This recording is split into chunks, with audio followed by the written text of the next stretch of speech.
Hello dear students, myself Abhinav Kumar and आज हम बात करेंगे कंप्लीट यूनिट 1 पर। आज ये हमारी फर्स्ट वन शॉट है। हम पहले टॉपिक से स्टार्ट करते हैं। What is language? लैंग्वेज क्या होती है? जैसे हम क्या हैं, हम ह्यूमन बीइंग्स हैं। ह्यूमन बीइंग्स हैं तो हमें भी एक दूसरे से कम्युनिकेट करने के लिए रिक्वायरमेंट पड़ती है लैंग्वेज की। कैसे? सपोज करिए हम जैसे इंडिया में हैं तो यहाँ हिंदी यूज़ करते हैं। अपर स्टेट में जैसे यूपी हो गया, हमारा बिहार हो गया, इन सब में हम क्या यूज़ करते हैं? हिंदी यूज़ करते हैं। दोनों साइड से कम्युनिकेशन मोस्टली हिंदी हिंदी रखते हैं या कोई और लोकल लैंग्वेज यूज़ करते हैं। बट जैसे अब कोई अदर स्टेट में आ जाइए जहाँ हिंदी कॉमन लैंग्वेज नहीं है, वहाँ क्या होगा? हम या तो उनकी लैंग्वेज में कम्युनिकेट करेंगे या हिंदी लीजिए, इंग्लिश की हेल्प से कम्युनिकेट करेंगे।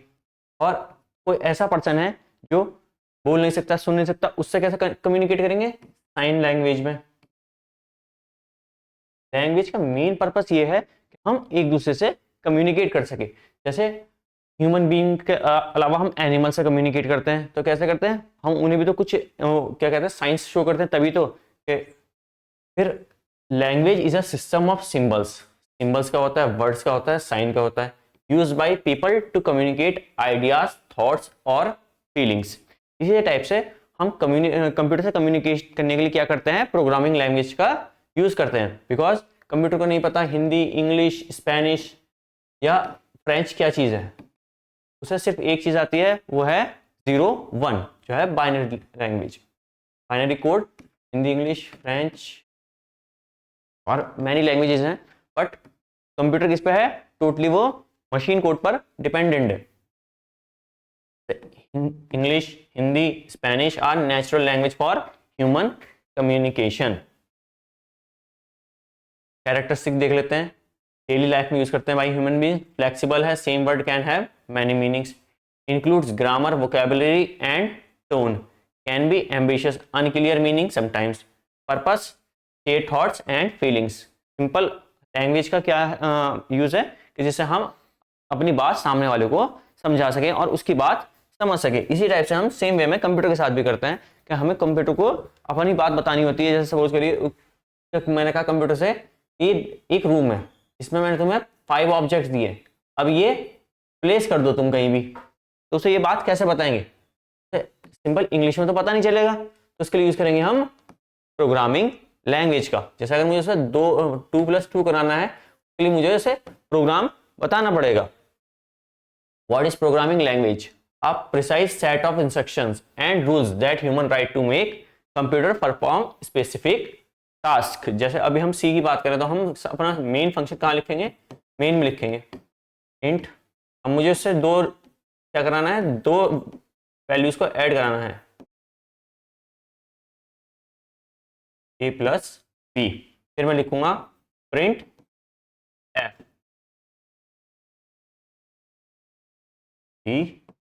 और यहाँ मैं C बता दूंगा और वो समझ जाएगा कि हमारा जो यूजर है उसके पास 2 वेरिएबल हैं a एंड b।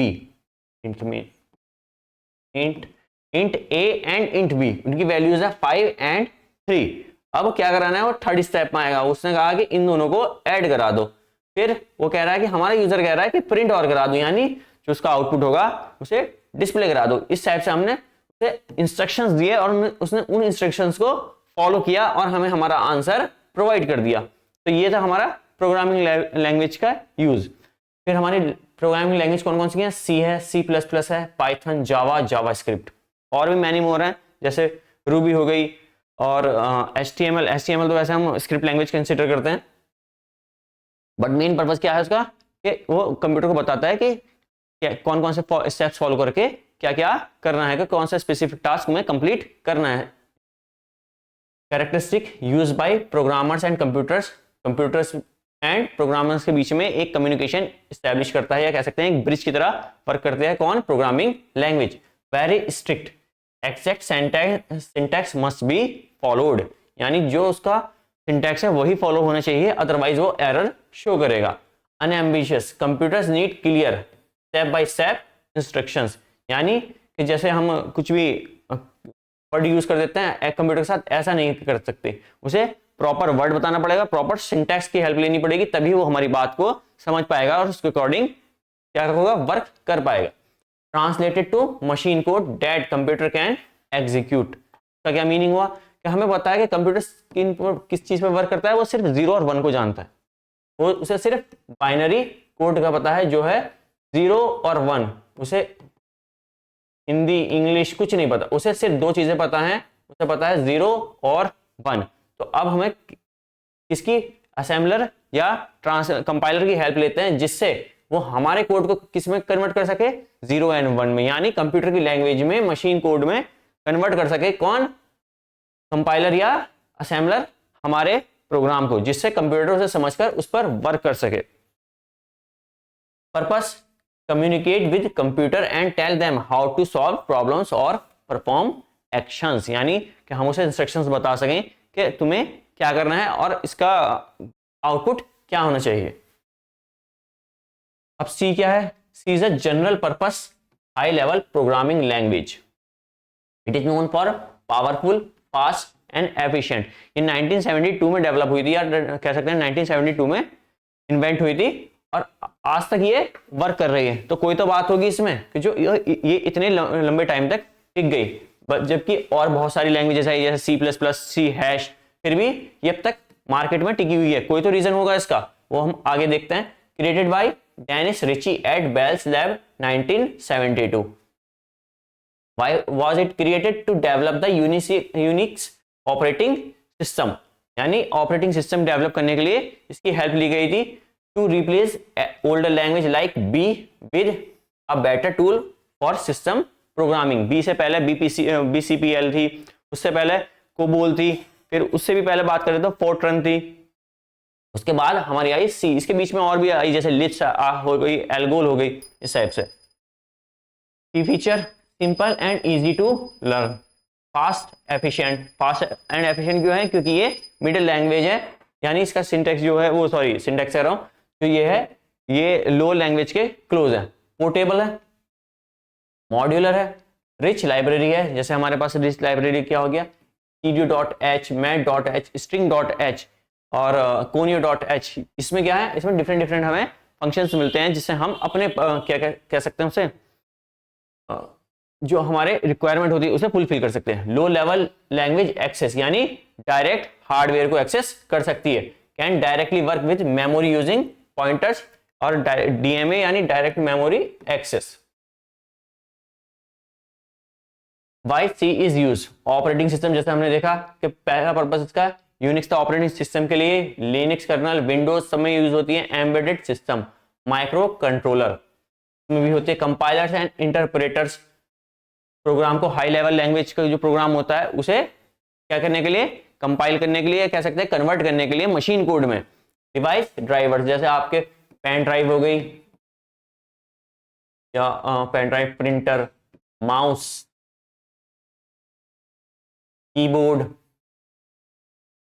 फोन, सब जब भी आप इन्हें अपने क्या कहते हैं USB के थ्रू कनेक्ट करते हैं किससे, अपने लैपटॉप से या कंप्यूटर से, तो एक मैसेज शो होता है, एक मैसेज पॉपअप होता है, उसमें लिखा होता है कि ड्राइवर इज इंस्टॉल्ड सक्सेसफुली। तो वो ड्राइवर किस में लिखा हुआ होता है, वो होता है C लैंग्वेज में। गेम्स एंड ग्राफिक्स इंजन, जैसे हमारा BGMI हो गया, या और भी मोस्टली गेम्स किसकी हेल्प से बनते हैं, C प्रोग्रामिंग की हेल्प से बनते हैं। हाई परफॉर्मेंस एप्लीकेशन, क्योंकि लो लेवल लैंग्वेज है इसलिए ये फास्ट होगी, क्योंकि 0 और 1 के क्लोज है।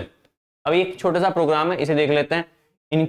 ये फर्स्ट में क्या लिखेंगे, हम लिखेंगे इंक्लूड #include studio.h, इसकी हेडर फाइल है।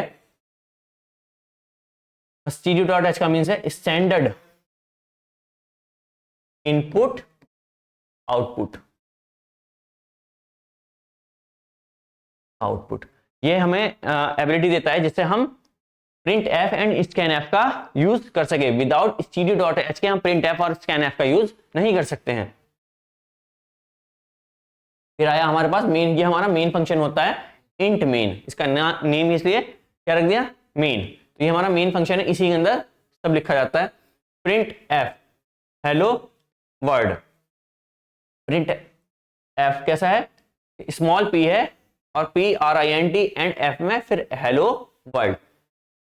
डबल कोट्स जो भी हमारी स्ट्रिंग होती है उसे डबल कोट्स में लिखना होता है and colon sorry semi colon हमें लगाना होता है, अदरवाइज वो क्या रिटर्न करेगा, एरर शो करेगा, रिटर्न 0। अगर हमारा प्रोग्राम सक्सेसफुली रन हो जाए तो 0 रिटर्न होगा, अदरवाइज कोई रैंडम डिजिट, या अगर हम -1 लिख दें, -1 लिख दें तो उसकी प्लेस पे वो डिजिट शो होगी अगर हमारा प्रोग्राम फेल हो। सी कैसी है हमारी, C is case sensitive language, case sensitive language.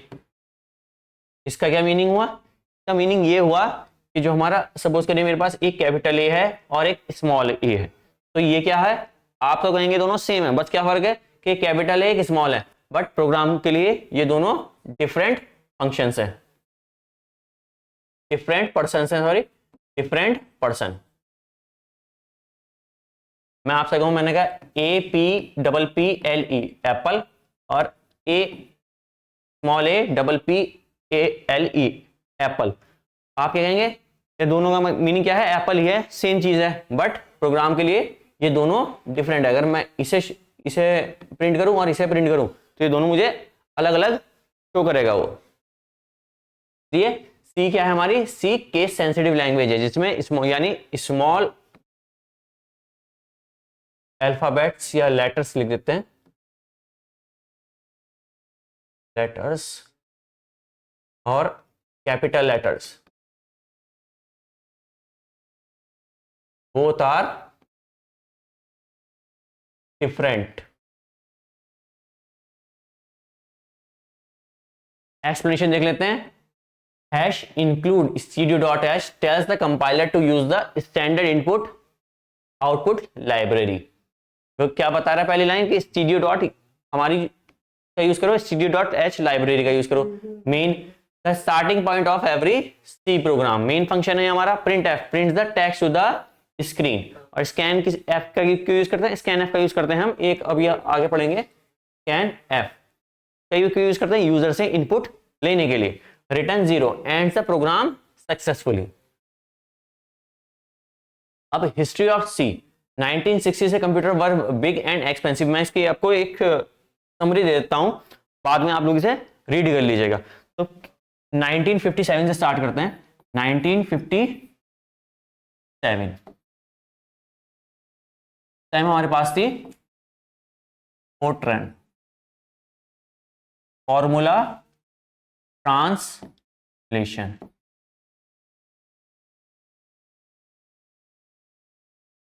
Formula translation इसका यूज किस लिए था, इसका मोस्टली वर्क मैथमेटिकल और साइंटिफिक एप्लीकेशंस के लिए यूज करते थे। मैथमेटिकल एंड साइंटिफिक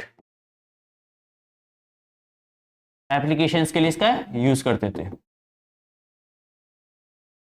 बट अगर साइंटिफिक और मैथमेटिकल नहीं है तो और अदर एप्लीकेशंस नहीं डेवलप हो पाते थे। इसके बाद इसका एक सॉल्यूशन आया, वो आया हमारे पास 1960 में, वो था कोबोल, कॉमन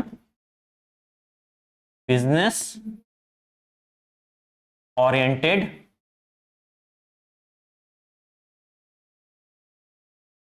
लैंग्वेज।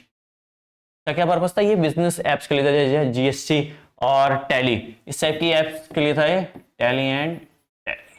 ठीक है, अब क्या हुआ, इससे भी प्रॉब्लम सॉल्व नहीं हुई, क्योंकि ये एक स्पेसिफिक फील्ड के लिए थे। जैसे पहला मैथमेटिकल एंड साइंटिफिक एप्लीकेशन के लिए, दूसरा टैली जो भी हमारी बिजनेस से रिलेटेड एप्स हैं उनके लिए था, बट कोई जनरल पर्पस के लिए नहीं था। तो जनरल पर्पस के लिए फिर हमारे पास आया 1967 में BCPL, यानी बेसिक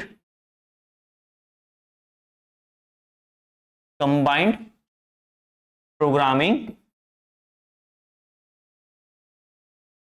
लैंग्वेज। ये हमारा जनरल पर्पस के लिए था, लेकिन इसमें भी क्या थी, इसमें इश्यूज थे कुछ, जिसके लिए बनाया गया था वो रिक्वायरमेंट फुलफिल नहीं हो पाई, तो ये भी इतनी सक्सेसफुल नहीं रही BPCL। बट फिर हमारे पास है 1970 में बी का यूज इसलिए गया, BCPL से यूज किया गया क्योंकि ये इसी के ऊपर डेवलप की गई थी। But still some issue resolve नहीं हुए, रिमेन्स। फिर 1972 में डॉक्टर डेनिस रिची ने सी को बनाया। अब सी क्यों है? क्योंकि बीपीसीएल से बी तो पहले ले लेता, इसलिए इन्हें ऑनर के लिए सी का यूज किया। अब सी आया, ये आते ही क्या हुआ, फेमस हो गई, बिकॉज इसने ऑल जो भी इसके रिक्वायरमेंट्स थी उन सबको फुलफिल किया और इजी टू यूज थी, इजी टू लर्न थी। इसके बीच में लिप्स आई, एल्गोल आए, बट मैंने आपको ये मेन चार्ट समझा दिया कि इतना, ये आप लोग ये रीड कर लीजिएगा, समरी मैंने आप लोगों को बता दी इसकी। अब व्हाट कैन सी डू, कि सी क्या क्या कर सकती है। पहला हमने देख लिया सिस्टम प्रोग्रामिंग, यानी ऑपरेटिंग सिस्टम के लिए यूज करते थे हम। Can write operating system, Unix operating system के लिए ही यूज की गई थी पहले। It controls hardware and manage memory directly, memory कैसे मैनेज करेगी, पॉइंटर्स की हेल्प से डायरेक्ट मेमोरी को एक्सेस कर सकती है।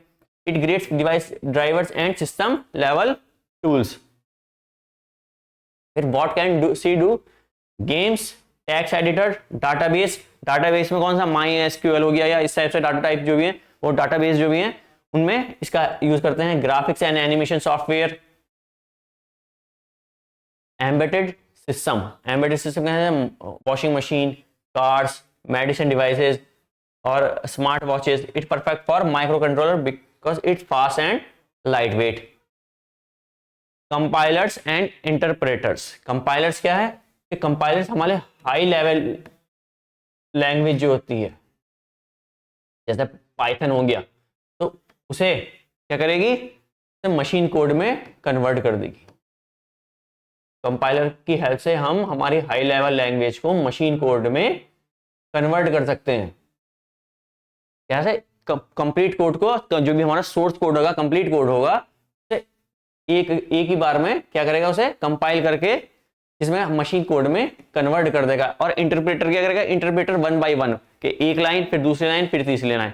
बट हमारा कंपाइलर क्या करेगा, वो एंटायर कोड को एक बारी में ही कन्वर्ट कर देगा, इसलिए उसमें जो एरर आने की चांसेस है वो ज्यादा होती हैं और उसके एरर ज्यादा शो होते हैं। बट इंटरप्रेटर कैसा है, वो 1 बाय 1 चलता है, तो अगर एक लाइन में एक एरर आया तो पहले उसे सॉल्व करना पड़ेगा, फिर दूसरी लाइन में अगर कोई एरर नहीं तो रन हो जाएगी, थर्ड लाइन में अगर कोई एरर है तो पहले उसे सॉल्व करना पड़ेगा। यहाँ मतलब जितनी एक लाइन में जितने एरर होंगे इंटरप्रेटर उतनी शो करेगा। समझ रहे हैं कि एक लाइन में जितने एरर आए पहले आप उन्हें सॉल्व करिए, वो तब दूसरी लाइन में जाएगा, फिर तीसरी में। अगर वो सेकंड लाइन एरर फ्री होगी तब वो थर्ड में पहुंचेगा, थर्ड एरर फ्री है तो फोर्थ में। इस टाइप से वो 1 बाय 1 लाइन चेक करता है। बट हमारा कंपाइलर क्या करता है कि वो एंटायर प्रोग्राम को एक बारी में चेक करेगा और अगर जितने भी एरर होंगे वो एक साथ शो कर देगा। Many other programming language compilers are written in C. Python interpreter CP, Python is written in C. Networking and communication के लिए यूज करते हैं। फिर हाई परफॉर्मेंस एप्लीकेशंस का जैसे 3D गेम हो गया, सिमुलेशन हो गया, वीडियो ऑडियो प्रोसेसिंग टूल्स हो गए, इन सब का यूज करते हैं सी में। Direct memory access using pointers, pointers की हेल्प से हम क्या कर सकते हैं, डायरेक्ट मेमोरी को एक्सेस कर सकते हैं। जैसे सपोज करिए मेरे पास ये एक बॉक्स है, ये बॉक्स मैंने लिखा x = 5, इंट x = 5। ये क्या है, x क्या है मेरे पास, वेरिएबल है। आप लोगों को पता है कि x = 5 हो गया हमारा, वेरिएबल तो x है, उसकी वैल्यू क्या है 5, तो वेरिएबल हमने कंसीडर कर लिया कि बॉक्स है। मैंने कहा ये x नेम का बॉक्स है और इसकी वैल्यू क्या है, इसमें जो भी चीज स्टोर है वो है 5 और ये मेमोरी में कहीं है। अब मेमोरी में कहीं है तो इसका कुछ एड्रेस होगा, मेमोरी में कुछ तो इसका एड्रेस होगा। सपोज करिए हमने लिख दिया 100 x100, ये इसका मेमोरी का एड्रेस है। तो जो पॉइंटर्स की हेल्प से हम इस मेमोरी के एक्सेस को, सॉरी एड्रेस को एक्सेस कर सकते हैं, तो उसे कहेंगे, वो होता है हमारा, उसका यूज करते हैं, सॉरी पॉइंटर्स का यूज करते हैं, किस लिए, उस मेमोरी के एड्रेस को एक्सेस करने के लिए, उस वेरिएबल के एड्रेस को एक्सेस करने के लिए हम किसका हेल्प करते हैं, पॉइंटर्स का। इसलिए कहते हैं ना direct memory, direct access to memory, या कह सकते हैं कॉल बाय रेफरेंस का यूज करते हैं। Small fast and portable code, easy to talk to hardware. क्यों, क्योंकि हम अभी हमने देखा कि डायरेक्ट मेमोरी से डायरेक्टली मेमोरी को हम एक्सेस कर सकते हैं, इसलिए easy to talk to hardware, यानी डायरेक्ट हार्डवेयर को हम एक्सेस कर सकते हैं। powerful and flexible but keeps you close to how the computer really works. What is program? अभी तो ये सेम चीज थी, ये एक स्लाइड इसे स्किप कर देते हैं. Written in programming language like, नहीं आप रीड कर लीजिएगा. ये भी प्रोग्राम भी हमने देख लिया, एक्सप्लेनेशन देख लिया, वैसे रिपीट करने से कोई फायदा नहीं. अब बेसिक कीवर्ड्स पे आ जाइए. कीवर्ड्स पहले बेसिक ऑफ प्रोग्रामिंग हमने देख लिया. हमारे पास studio.h हेडर फाइल है, लाइब्रेरी, जिसे की वजह से हम कुछ फंक्शंस को यूज कर सकते हैं. studio.h हो गया, string.h, mat.h, start with hash include studio.h use for input output function. या पहला तो हम इनपुट आउटपुट के लिए, दूसरा स्ट्रिंग के लिए यानी सेट ऑफ कैरेक्टर्स के लिए यूज करते हैं. थर्ड, अगर हमें मैथ का ऑपरेशन परफॉर्म करना होता है कोई लार्ज स्केल पे, तब हम यूज करते हैं किसका, मैथ का. फिर मेन फंक्शन आता है हमारा int main, is where the program starts execution. Statement instruction written in curly braces, जो करली ब्रेसेस के अंदर लिखे जाते हैं वो हमारे इंस्ट्रक्शंस होते हैं. Semicolon use to end every statement. मैंने इंट ए इक्वल टू 5, ये तो हमारा एक इंस्ट्रक्शन हो गया, और सेमीकोलन का मीन्स हो गया कि ये यहाँ एंड है. अब जो भी इसके आगे लिखा जाएगा वो न्यू स्टेटमेंट है, वो हाँ न्यू स्टेटमेंट है. Comments explain code not executed single double slash and. Multiple line के लिए क्या यूज करते हैं, स्लैश स्टार या एस्ट्रिक स्लैश. अब आ गए हम कीवर्ड्स पे. कीवर्ड्स कैसे हैं, रिजर्व वर्ड है, इन्हें आप एज अ वेरिएबल यूज नहीं कर सकते हैं. क्या है कि कीवर्ड्स रिजर्व वर्ड हैं, आप इन्हें एज अ वेरिएबल यूज नहीं कर सकते हैं. अगर हम इन्हें यूज करेंगे एज अ वेरिएबल तो हमें एरर शो होगा. इंट, ये इंटीजर के लिए यूज होता है. इंटीजर कौन से होते हैं, 0, 1, -1, इस टाइप से जो भी नंबर होंगे ये हमारे इंटीजर होंगे. फ्लोट डेसिमल नंबर्स के लिए, यानी जिसमें 1.25 या 3.2, 0.1, -0.1, ये सब क्या है, ये फ्लोट है. इन्हें फ्लोट कहेंगे. कैरेक्टर्स के लिए A, B, C, और कैरेक्टर जो भी लिखे होंगे वो हमारे सिंगल कोट्स में लिखे होंगे. अगर हमने डबल कोट्स का यूज किया तो वो स्ट्रिंग कंसीडर होगी. Return ends the function and sends value back. If else condition के लिए यूज करते हैं, कंडीशनल स्टेटमेंट है. Use for decision making. While और फॉर लूप्स हैं. इसके अलावा एक और है डू वाइल लूप. अब variable and data types. Variable are containers for storing data values like numbers and characters. अब वेरिएबल का क्या है एक बार देख लेते हैं. सपोज करिए मेरे पास एक बॉक्स है. किचन का एग्जांपल लेते हैं. किचन में हमारे पास 2 बॉक्स है. फर्स्ट है शुगर के लिए, नहीं 2 बॉक्स है हमारे पास, ये कह सकते हैं कंटेनर है, जार है हमारे पास. उसमें क्या होगा कि उसमें हम चाहे तो उसमें हम पल्सेस स्टोर कर दें, या हम उसमें कुछ टी, शुगर, ये सब स्टोर कर दें, कोई प्रॉब्लम नहीं होगी हमें.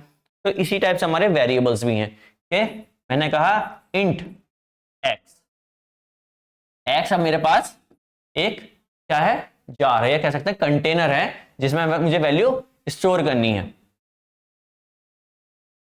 अब मैंने इस जार के नीचे लिख दिया टी.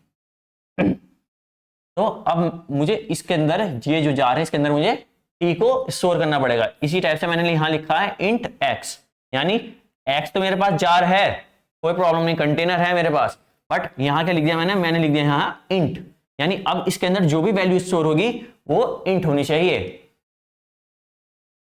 इसी टाइप से अगर मैंने यहां लिख दिया शुगर, तो अब यहां जो भी चीज स्टोर होगी वो शुगर ही होगी. और मुझे पता होगा क्योंकि इस पर लेबल है कि शुगर, मुझे अगर ढूंढना हो शुगर कहाँ है तो मैं सिर्फ जार का लेबल देखूंगा और मुझे पता चल जाएगा कि शुगर कहाँ है. तो इंट एक्स, मैंने कहा 5, इस जार के अंदर क्या वैल्यू स्टोर हो गई, 5.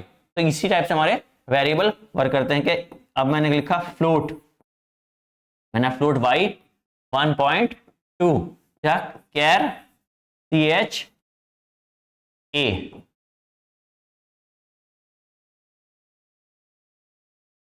अब हम बात करेंगे डाटा टाइप्स की। डिफरेंट डाटा टाइप्स है हमारे पास, इंट, फ्लोट, कैर, डबल, और भी है, लॉन्ग है तो, बट हम जो अभी बात करेंगे इन तीन की ही करेंगे। इंट, इंट की फुल फॉर्म है इंटीजर। फ्लोट अभी बताया था कि डेसिमल वैल्यूज जो होंगी वो फ्लोट में कंसीडर होंगी। और कैर यानी कैरेक्टर। के बाद आता है एक डबल। इनका साइज है, इसका साइज है 4 बाइट्स, इसका साइज भी 4 बाइट्स है, इसका साइज 1 बाइट्स है, और हमारे डबल का साइज 8 बाइट्स है। यानी ये डाटा टाइप इतनी इतनी मेमोरी को वो करेंगे, कंज्यूम करेंगे, क्या कह सकते हैं, ऑक्यूपाई करेंगे हमारे प्रोग्राम में। अब आगे देखते हैं। Variable int store whole number without decimal. अभी बताया था -1, 0, 1, ये सब क्या है, हमारे इंटीजर है। Float store fraction number containing 1 और more decimals sufficient for storing 6 and 7 decimal digits. ये कहना चाह रहा है क्या, एक मिनट, 1.25347 ये क्या है, 2 2 4 2 6, एक और कर लेते हैं 7। तो इस टाइप से वैल्यू स्टोर कर सकता है इतनी। Double store fractional number containing 1 और more decimals sufficient storing for 15 decimals. किसमें, डेसिमल के बाद 15 वैल्यूज तक ये स्टोर कर सकता है। Char store a single character, letter and number. यानी चाहे तो वो ये हो सकता है कि हमारा नंबर हो सकता है, जैसे नंबर लिख देते हैं, 10 लिख देते हैं, चलो। इनपुट आउटपुट, अभी मैंने बताया था थोड़ी देर पहले कि हम प्रिंट एफ का यूज करते हैं आउटपुट डिस्प्ले कराने के लिए, और इनपुट का यूज करते हैं यूजर से वैल्यू लेने के लिए। Output using print F, print hello. तो अब क्या मुझे रिटर्न होगा, मुझे रिटर्न होगा सिर्फ hello. Input using scan F, int x scan F %d, ये फॉर्मेट स्पेसिफायर है, यानी बताता है कि हमारा जो ये इसमें वैल्यू होगी वो कैसी होगी, कौन से डाटा टाइप की होगी। जैसे यहाँ लिखा है इंट एक्स, अब %d का मीनिंग है इंटीजर, या %i का यूज कर सकते हैं, बट मोस्टली जो यूज करते हैं वो %d का यूज करते हैं शो करने के लिए। तो अब इसमें वैल्यू को कौन सी स्टोर होगी, इंटीजर की वैल्यू है, और एंड ऑपरेटर है या एड्रेस ऑफ ऑपरेटर है, ये एड्रेस के लिए शो करता है कि इसके एड्रेस पर, एक्स के एड्रेस पर शो सेव कर दो क्या, इंट एक्स की value. And x store input into variable x. Simple program है ये प्रोग्राम। इसे चलिए एक बार रन करके देख लेते हैं इसमें।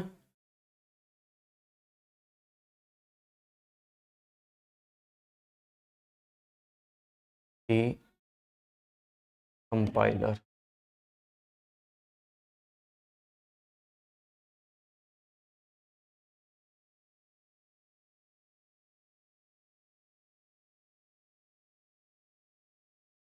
एक मिनट बस, मुझे 1 मिनट दीजिएगा, मैं इसे थोड़ा सा वो कर दूँ। अब हमारा प्रोग्राम तो वैसे मैं यहाँ देखिए एक बार मैं आपको दिखा देता हूँ कि क्या क्या मेंशन है।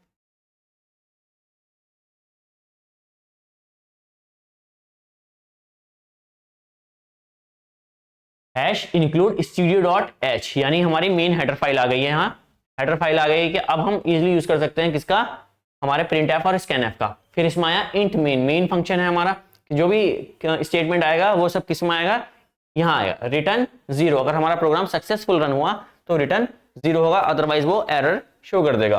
अब मुझे सिर्फ हेलो वर्ल्ड प्रिंट कराना है, तो मैं क्या किसका यूज करूंगा, प्रिंट एफ का यूज करूंगा। मैंने प्रिंट एफ, एक मिनट, प्रिंट एफ हेलो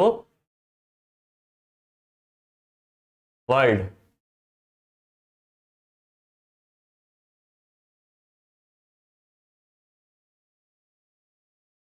ये हो गया। अब सेमीकोलन का यूज करना है। सेमीकोलन का यूज क्यों करेंगे, जिससे हम बता दें कि हमारा स्टेटमेंट यही यहाँ एंड हो गया है। जो हमारा प्रिंट एफ वाला स्टेटमेंट था ये बस यहीं तक था और ये हमारा एंड हो गया है। अब मैं इसे क्या करूंगा, रन करूंगा। हेलो वर्ल्ड, चलिए तो हमारा बिल्कुल ठीक हो गया। अब हम एक छोटा सा प्रोग्राम बना लेते हैं जिसमें हम 2 डिजिट्स को ऐड करेंगे। मैं एक वेरिएबल का यूज करूंगा ए का, एक वेरिएबल का यूज करूंगा बी का। ए की वैल्यू मैं रखूंगा 5, बी की वैल्यू रखूंगा 3। फिर इनका सम करूंगा और मेंशन करूंगा a + b। क्या वैल्यू क्या होगी, इसकी वैल्यू होगी 8। फिर मैं इसे प्रिंट करा दूंगा, मैंने कहा प्रिंट एफ और मैं परसेंट टी सम लिख दूंगा। तो अब चलिए करके देखते हैं कि कैसे काम करेगा हमारा। मैंने लिखा यहां int a equal to 5, b int b equal to 3। New line में लेके आते हैं। कोई वैसे वहां भी कोई प्रॉब्लम नहीं थी, बट न्यू लाइन में थोड़ा अच्छा लगेगा इसलिए। अब मैंने कहा सम, इसे भी तो बताना पड़ेगा कौन सा डाटा टाइप है। मैंने int sum equal to a plus b, ये हो गया। अब मुझे सिर्फ क्या करना है, इस वैल्यू को प्रिंट कराना है।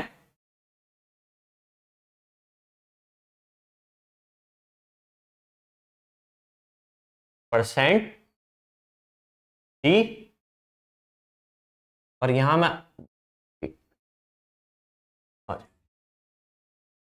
सम, क्योंकि हमारे जो वैल्यू स्टोर हुई है उसका नेम क्या है, सम।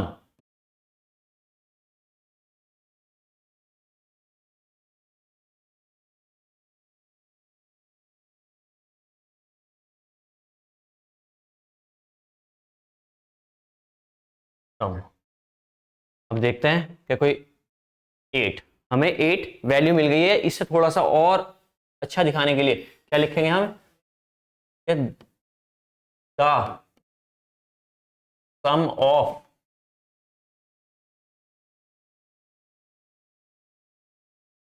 सम of a and b is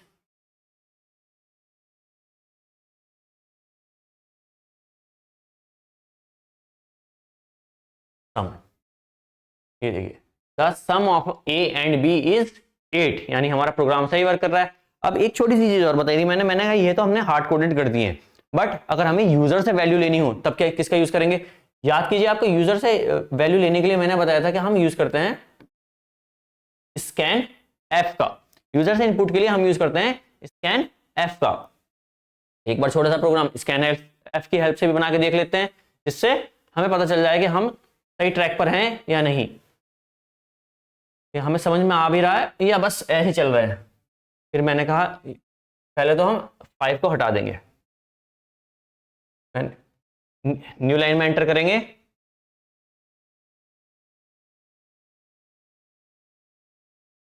ये दोनों वेरिएबल एक साथ ही क्या कर देंगे, डिक्लेयर कर देते हैं। मैंने कहा इंट ए बी, दो हमारे पास आ गए, कोई प्रॉब्लम नहीं है इसमें। अब मैंने लिखा print F, enter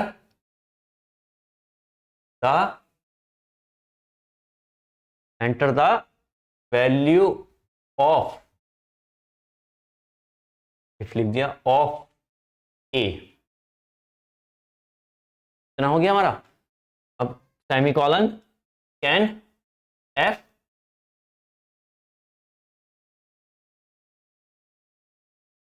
percent D, क्योंकि हमारा जो इंट ए है वो कैसा है, वो जो हमारा ए है वो कैसी डाटा टाइप का है, इंटीजर का है। तो हमने इसलिए हमें स्कैन एफ हमने यूज किया परसेंट डी का, जिससे हमें उसे पता चल, हमारे फॉर्मेट स्पेसिफायर को पता चल जाए कि जो हम वैल्यू अब इसे स्टोर करवाएंगे इसके अंदर स्कैन एफ की हेल्प से इनपुट लेंगे, वो कैसा होगा, हमारा इंटीजर वैल्यू होगी हमारी।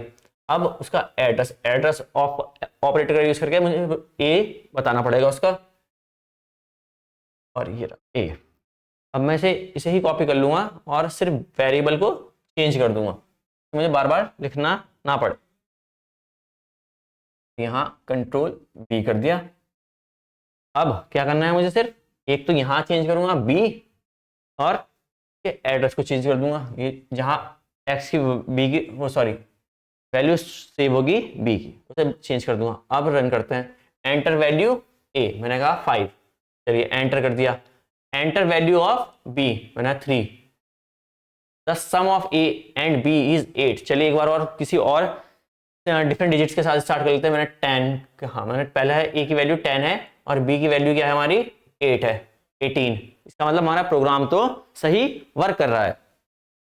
आइए अब आगे आ जाते हैं।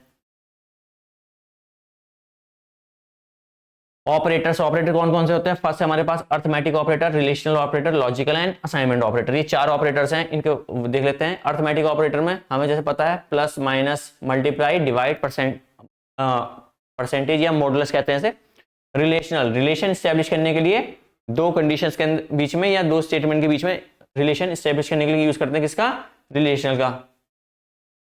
अब लॉजिकल, हमारे कहीं भी हमें लॉजिक की बात करनी हो, जैसे डबल, हमें एंड ऑपरेटर या और ऑपरेटर का यूज करेंगे या नॉट ऑपरेटर का यूज करेंगे। इनका किस केस में करेंगे? जब हमारे पास दो कंडीशन और दोनों में, या तो हमें दोनों ही फुलफिल करनी हो, दोनों में से एक फुलफिल करनी हो, उस पर यूज करेंगे हम। असाइनमेंट ऑपरेटर्स का वैल्यू असाइन करेंगे, मैंने x इक्वल टू 5, ये क्या हुआ?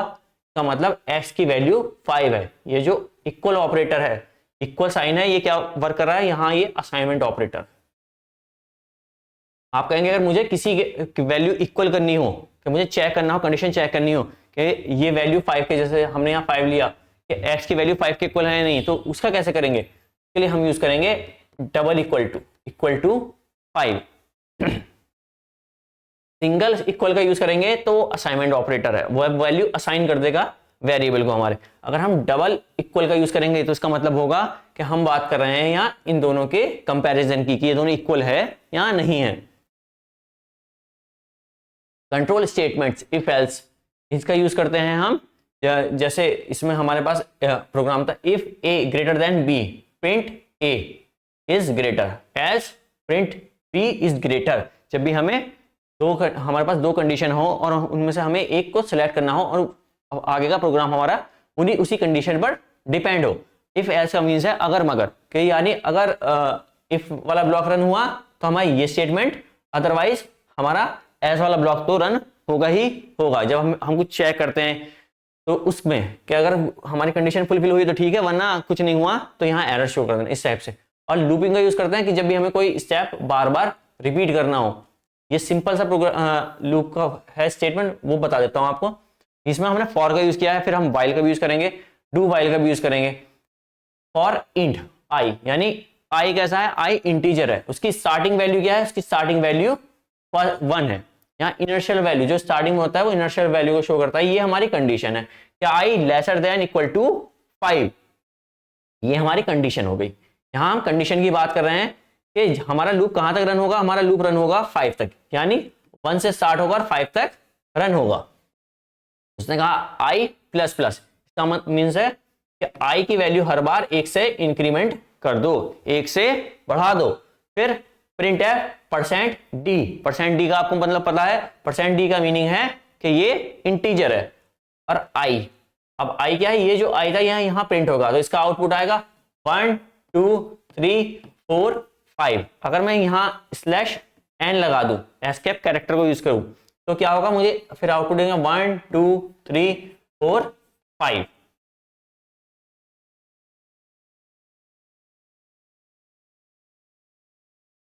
Approaches to problem solving. Problem solving is the core skill in programming. Whether you are using C or language, your goal is to understand a problem and find an efficient way to solve it. जैसे अभी हमने एक छोटा सा example देखा था loop का। अगर मुझे क्या करना होता, सपोज करिए मुझे नंबर प्रिंट करने हैं, तो मैं अब तक क्या कैसे करता? मैं लिखता प्रिंट एफ,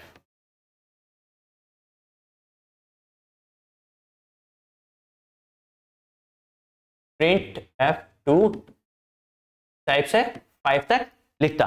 बट हाँ, अब क्या हुआ कि ये तो एक प्रॉब्लम थी, क्योंकि अगर मुझे सपोज करिए 1000 या 2000 तक नंबर लिखने हो तो बहुत ही प्रॉब्लमेटिक है और टाइम कंज्यूमिंग प्रोसेस है। कि उसके अलावा हम यूज करते हैं फिर किसका? हम हेल्प लेते हैं लूप्स की। तो ये क्या हुआ? ये हमारी प्रॉब्लम हुई। अगर मुझे 1000 तक नंबर लिखने थे, कोई इससे भी जाएगा, कोई प्रॉब्लम नहीं है। बट प्रॉब्लम कहाँ आती है? एक छोटी सी प्रॉब्लम यही आई कि ये टाइम कंज्यूमिंग है और इसमें एरर आने के चांसेस बहुत ज्यादा है। कैसे?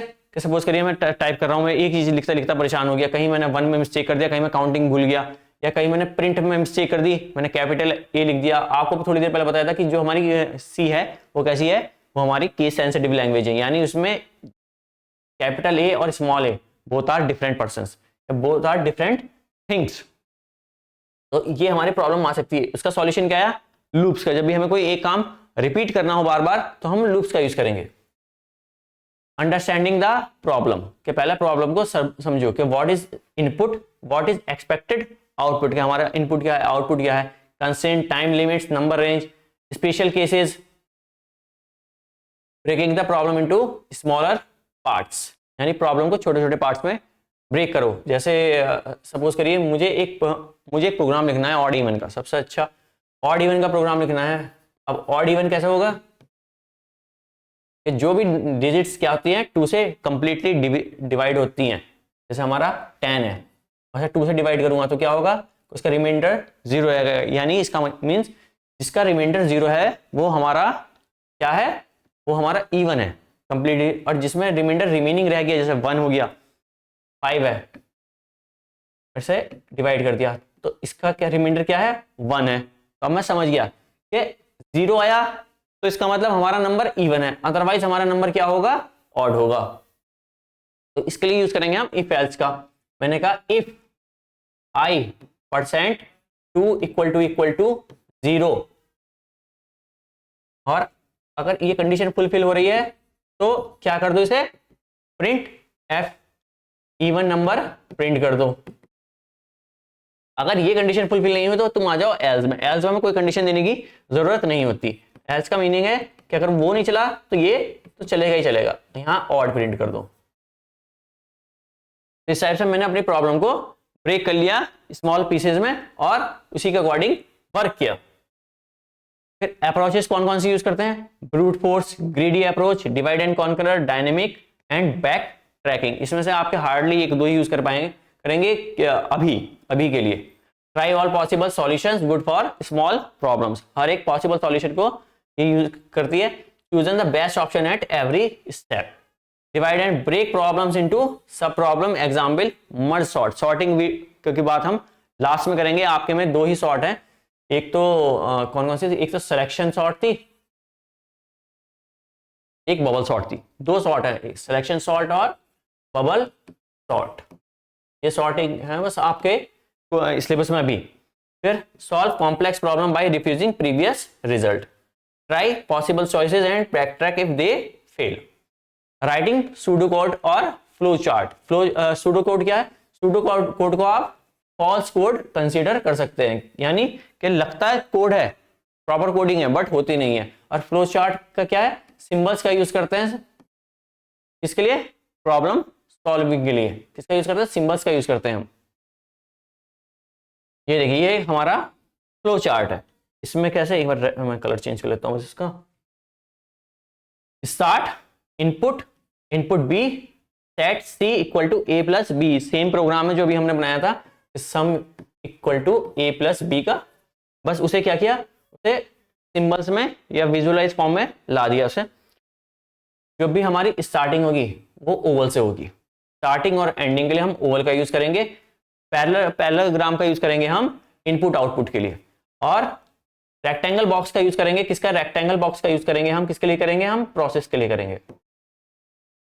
फिर ये हमारा वैसे तो डिस्प्ले है तो ये हमारा होना चाहिए था सॉरी पैरेललोग्राम, बट ये पता नहीं इसे क्या दे दिया, इसे सही कर देता हूं मैं। ये लीजिए।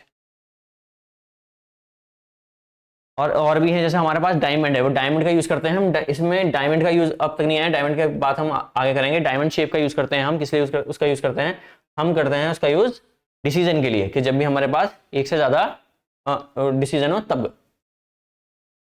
अब आया हमारा एक्चुअल कोड।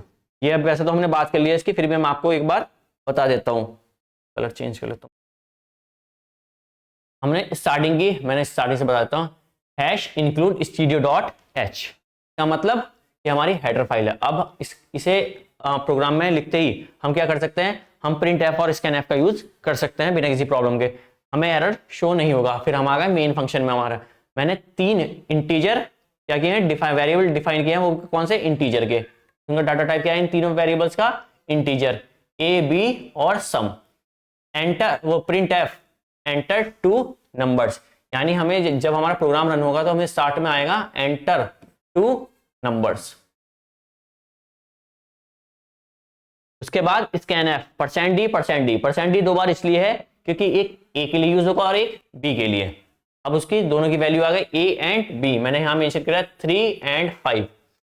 अब ए की वैल्यू क्या मिल गई उसे 3, बी की वैल्यू क्या मिल गई उसे 5। उसने कहा आ जाओ इस वाली स्टेप में, sum equal to A plus b, यानी 3 + 5 printf sum equal to %d sum. अब इन दोनों की वैल्यू क्या होगी, यहाँ सब में 8 है इनकी वैल्यू, अब सिर्फ हमें प्रिंट करानी है, तो हमें आउटपुट मिलेगा हमारा sum equal to 8।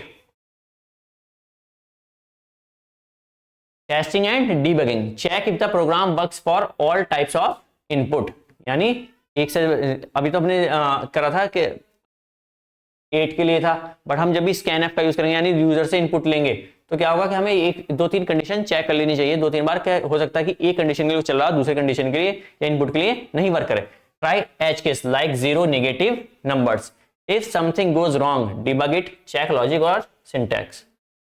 Improving the solution, if the code works ask can it run fast, can it use less memory or it can be written more clearly या shorter way में उसे लिख सकते हैं।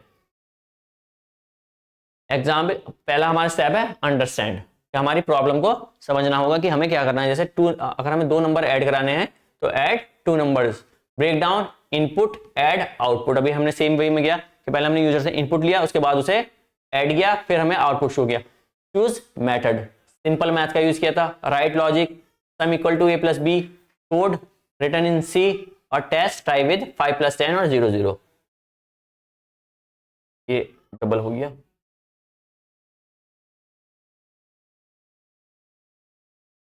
अब लो लेवल लैंग्वेज की बात करते हैं। हमारे पास 3 टाइप की इसमें लेवल की बात करेंगे, high level, low level, middle level and high level. A low level language is a type of programming language that is very close to machine hardware. It allows a programmer to direct control to computer, memory, CPU and hardware. Low level language कौन सी होती है? Binary code यानी 0 1। इसलिए ये work fast करती है, but इसे human की अंडरस्टैंडिंग इसके लिए बहुत ही कम है। क्यों? क्योंकि 0 1 0 1 करते रहेंगे तो अब इतना याद भी नहीं रहेगा और उसकी वजह से प्रॉब्लम क्रिएट होगी। लेकिन मशीन के लिए ये लो लेवल बिल्कुल परफेक्ट है, क्योंकि ये उसी की लैंग्वेज है। जैसे हिंदी इंग्लिश हम इजीली अंडरस्टैंड कर पाते हैं, उसी टाइप से कंप्यूटर भी क्या कर पाएगा, लो लेवल लैंग्वेज को अंडरस्टैंड कर सकता है। Machine language write in binary 0 1, direct understood by CPU, क्योंकि ये मशीन की लैंग्वेज है। Very fast but hard to write and read. Assembly language फिर है इसका दूसरा है assembly language, use mnemonics like move, add, sub. ये इसके बाद आए थे, ये हमारे मशीन लैंग्वेज के बाद आए, जिससे थोड़ा सा वर्क तो हमारा इजी हुआ था असेंबली लैंग्वेज में, बट उतना नहीं, क्योंकि इसमें अब हमें मूव, ऐड और सब याद रखने पड़ते थे।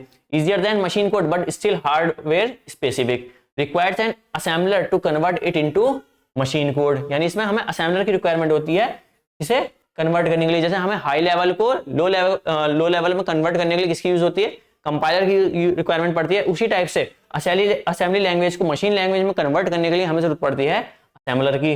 अब मूव A05H, ये H हटा दीजिए, यहां सिर्फ हम 05 की बात करेंगे।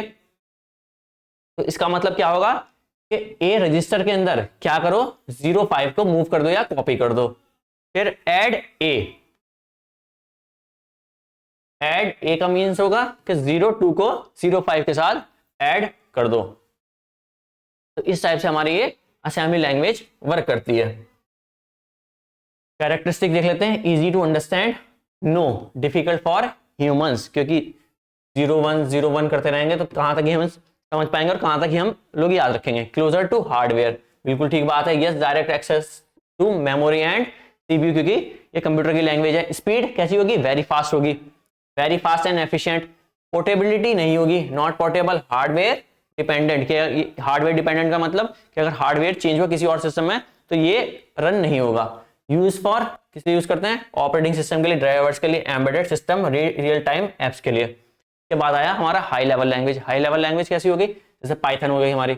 High level language is a programming language that is closer to human language, यानी जो इसका सिंटैक्स है वो कैसा है, क्लोज टू इंग्लिश है, जैसे हम लोग इंग्लिश को इजीली अंडरस्टैंड कर सकते हैं उसी को ध्यान में रखकर डेवलप की गई है high level language, and easier to understand, write and debug it. It hides complex details of hardware like memory, print and register, making programs much more simple. अब एक छोटा सा एग्जांपल उसका पाइथन का देता हूं. अब सपोज करिए मुझे हेलो वर्ल्ड लिखना है सी के अंदर, मैंने हैश इंक्लूड, आप लोग भी लिखने का ट्राई कीजिए, studio.h, ये हमारी हेडर फाइल आ गई. के बाद मैं लिखूंगा, मैंने कहा इंट मेन, चलिए ये भी ठीक हो गया. यहाँ हमारे कर्ली ब्रेसेस स्टार्ट हो गए, रिटर्न 0 आ गया. ये मैं सी लैंग्वेज की बात कर रहा हूं अभी. अब मुझे हेलो वर्ल्ड प्रिंट कराना है, मैंने कहा प्रिंट एफ हेलो वर्ल्ड, ये हो गया. अब मुझे जो हमारा आउटपुट मिलेगा वो होगा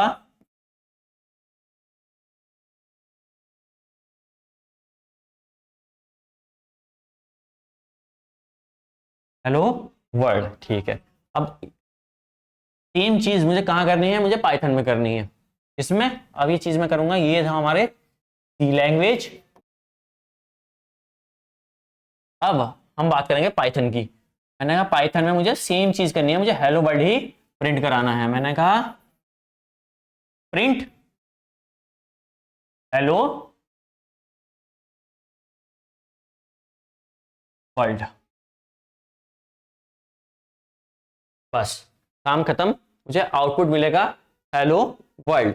तो अब यहां मुझे लिखने के लिए क्या करना पड़ा, हेलो वर्ल्ड प्रिंट कराने के लिए 1 2 3 4 5 लाइंस का यूज करना पड़ा. यहाँ एक लाइन में कंप्लीट हो गया वर्क. तो ये था हमारा हाई लेवल का बेनिफिट. बट इसका मतलब ये नहीं कि सी लैंग्वेज बेकार है, क्योंकि सी लैंग्वेज आप लोग याद रखिएगा कि 1972 से एग्जिस्ट करती है, और पाइथन अभी कुछ टाइम पहले आई है, 10-20 साल पहले, सॉरी 10 कह रहा हूँ, 20-25 साल पहले. अब इसके कैरेक्टरिस्टिक देखते हैं. Easy to read and write, बिल्कुल है. सिंटैक्स सिमिलर टू इंग्लिश, यानी क्लोजर टू इंग्लिश है. इफ वाइल प्रिंट, ये सब यूज करते हैं. Portable, can run on different types of system with minor और नो चेंजेस, यानी हम इसे पोर्ट कर सकते हैं एक सिस्टम से दूसरे सिस्टम पर, कोई प्रॉब्लम नहीं. ट्रांसलेटेड, रिक्वायर अ कंपाइलर और interpreter to convert to machine code. अभी जैसे हमने, मैं स्टार्टिंग से कह रहा हूं कि हमें हाई लेवल लैंग्वेज के साथ कंपाइलर की जरूरत पड़ती है, जिससे वो हमारा एंटायर प्रोग्राम को क्या कर सके, एक बारी में कन्वर्ट करके मशीन कोड में कन्वर्ट कर सके. Hardware independent, you don't need to manage memory और CPU directly. Easy to debug, error message are clear and easier to fix. Slower than lower language. Slightly less efficient because of translation steps. यानी जो convert होने में time लगता है उसकी वजह से ये स्लोअर है. किससे, हमारी लो लेवल लैंग्वेज से.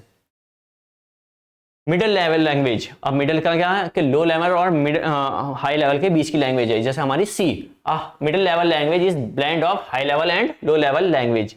It gives you ease of writing like a high level language, और सेकंड है control over hardware like low level language, यानी हम डायरेक्टली मेमोरी को एक्सेस कर सकते हैं या हार्डवेयर को एक्सेस कर सकते हैं. Easy to understand, has readable syntax like printf, if, for, ये हाई लेवल फीचर्स की तरह, जैसे हम अभी सी की बात कर रहे थे. अब लो लेवल लैंग्वेज में allow direct access to memory using pointers की हेल्प से हम डायरेक्ट मेमोरी के साथ क्या कम्युनिकेट कर सकते हैं. Bit manipulation etcetera. Hardware interaction can interact with CPU registers and memory address. System programming use for building operating system like Unix and Linux. Manual memory management, you control allocation and deallocation using malloc, free, realloc और एक और था calloc. ये हम बात करेंगे 5th unit में.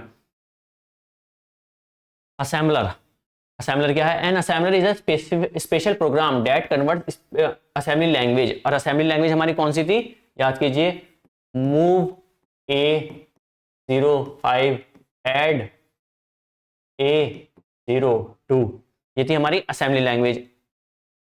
into machine code and that a computer can understand। Assembler की हेल्प से ये जो हमारी असेंबली लैंग्वेज थी हम इसे किस में कन्वर्ट कर सकते हैं, मशीन कोड में, यानी बाइनरी लैंग्वेज में, मशीन कोड।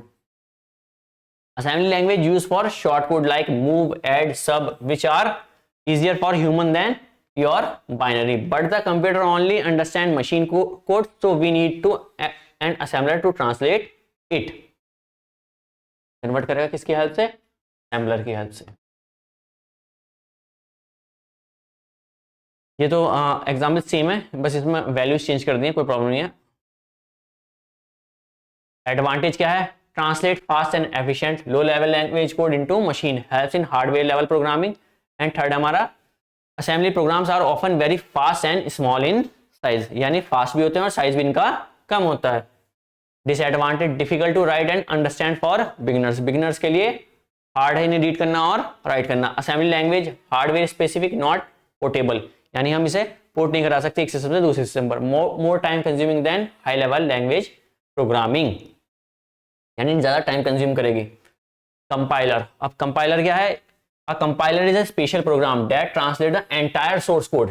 कैसा, एंटायर, कंपाइलर सारे कोड को एक बारी में क्या करेगा, उसे ट्रांसलेट कर देगा। Written in high level language like C और C++ into machine code before the program runs. और जब एक बार करेगा तो इसका मतलब एरर आने के चांसेस भी ज्यादा हैं और ज्यादा एरर आने के चांसेस हैं। You write the program, source code है हमारा, the compiler checks the whole code for errors. If no error, it converts the code into an executable file। और उसका एक्सटेंशन क्या होगा, जो हमारी एग्जीक्यूटेबल फाइल हो गया उसका होगा .exe। जब भी आप कंपाइल करेंगे तो आप देखिएगा आपके सिस्टम में दो फाइल बनती है, एक तो आपके प्रोग्राम की होती है और एक नीचे होती है उसके, वो कौन सी होती है, वो एग्जीक्यूटेबल फाइल होती है। You can run the program any time without the compiler after that. Advantage क्या है, फास्ट एग्जीक्यूशन है after compilation, no need to interpret it each time, errors are shown all at once during compilation, ये सारे error एक साथ ही show हो जाएंगे। Final and executable file does not need source code to run. अब इसके डिसएडवांटेज क्या है, takes time to compile the whole code, क्योंकि इतना बड़ा कोड, जितना बड़ा कोड होगा उतना ही ज्यादा टाइम कंज्यूमिंग करेगा। Harder to debug since all errors appears together, सारे एरर एक साथ आने की वजह से थोड़ी सी प्रॉब्लम आती है। Compiler needed again if code is change, अगर हमने कोड में जरा सा भी चेंज कर दिया तो क्या होगा कि कंपाइलर की नीड फिर से पड़ेगी और हमें एक न्यू एग्जीक्यूटेबल फाइल क्रिएट होगी। इंटरप्रेटर, इंटरप्रेटर क्या है, an interpreter is a special program that reads and runs your code line by line. Compiler क्या था, कंपाइलर हमारा होल प्रोग्राम को, यानी एंटायर प्रोग्राम को एक बारी में ही रीड करके कन्वर्ट करता था। बट ये कैसा वर्क, इंटरप्रेटर कैसा वर्क करता है, ये कन्वर्ट करता है लाइन बाय लाइन, यानी पहले एक लाइन होगी उसमें कोई एरर होगा तो वो डीबग होगा, उसके बाद सेकंड, उसके बाद थर्ड, उसके बाद fourth. It translate high level language like Python into machine language that the computer understand. You code write in a high level language, the interpreter reads one line at a time, it immediately execute that line. If there is line stop right there and shows the error, अगर कोई error आ गया तो वो वहीं उसी line में show करेगा और आप लोगों को उसे करेक्ट करना पड़ेगा, देन वो न्यू लाइन में मूव करेगा। Easy to bug find error, क्यों, क्योंकि हर एक एक लाइन में होगा तो इजीली हमें एरर मिलेंगे भी और डीबग भी हो जाएंगे। No need to compile the whole program, great for beginners and testing small programmes.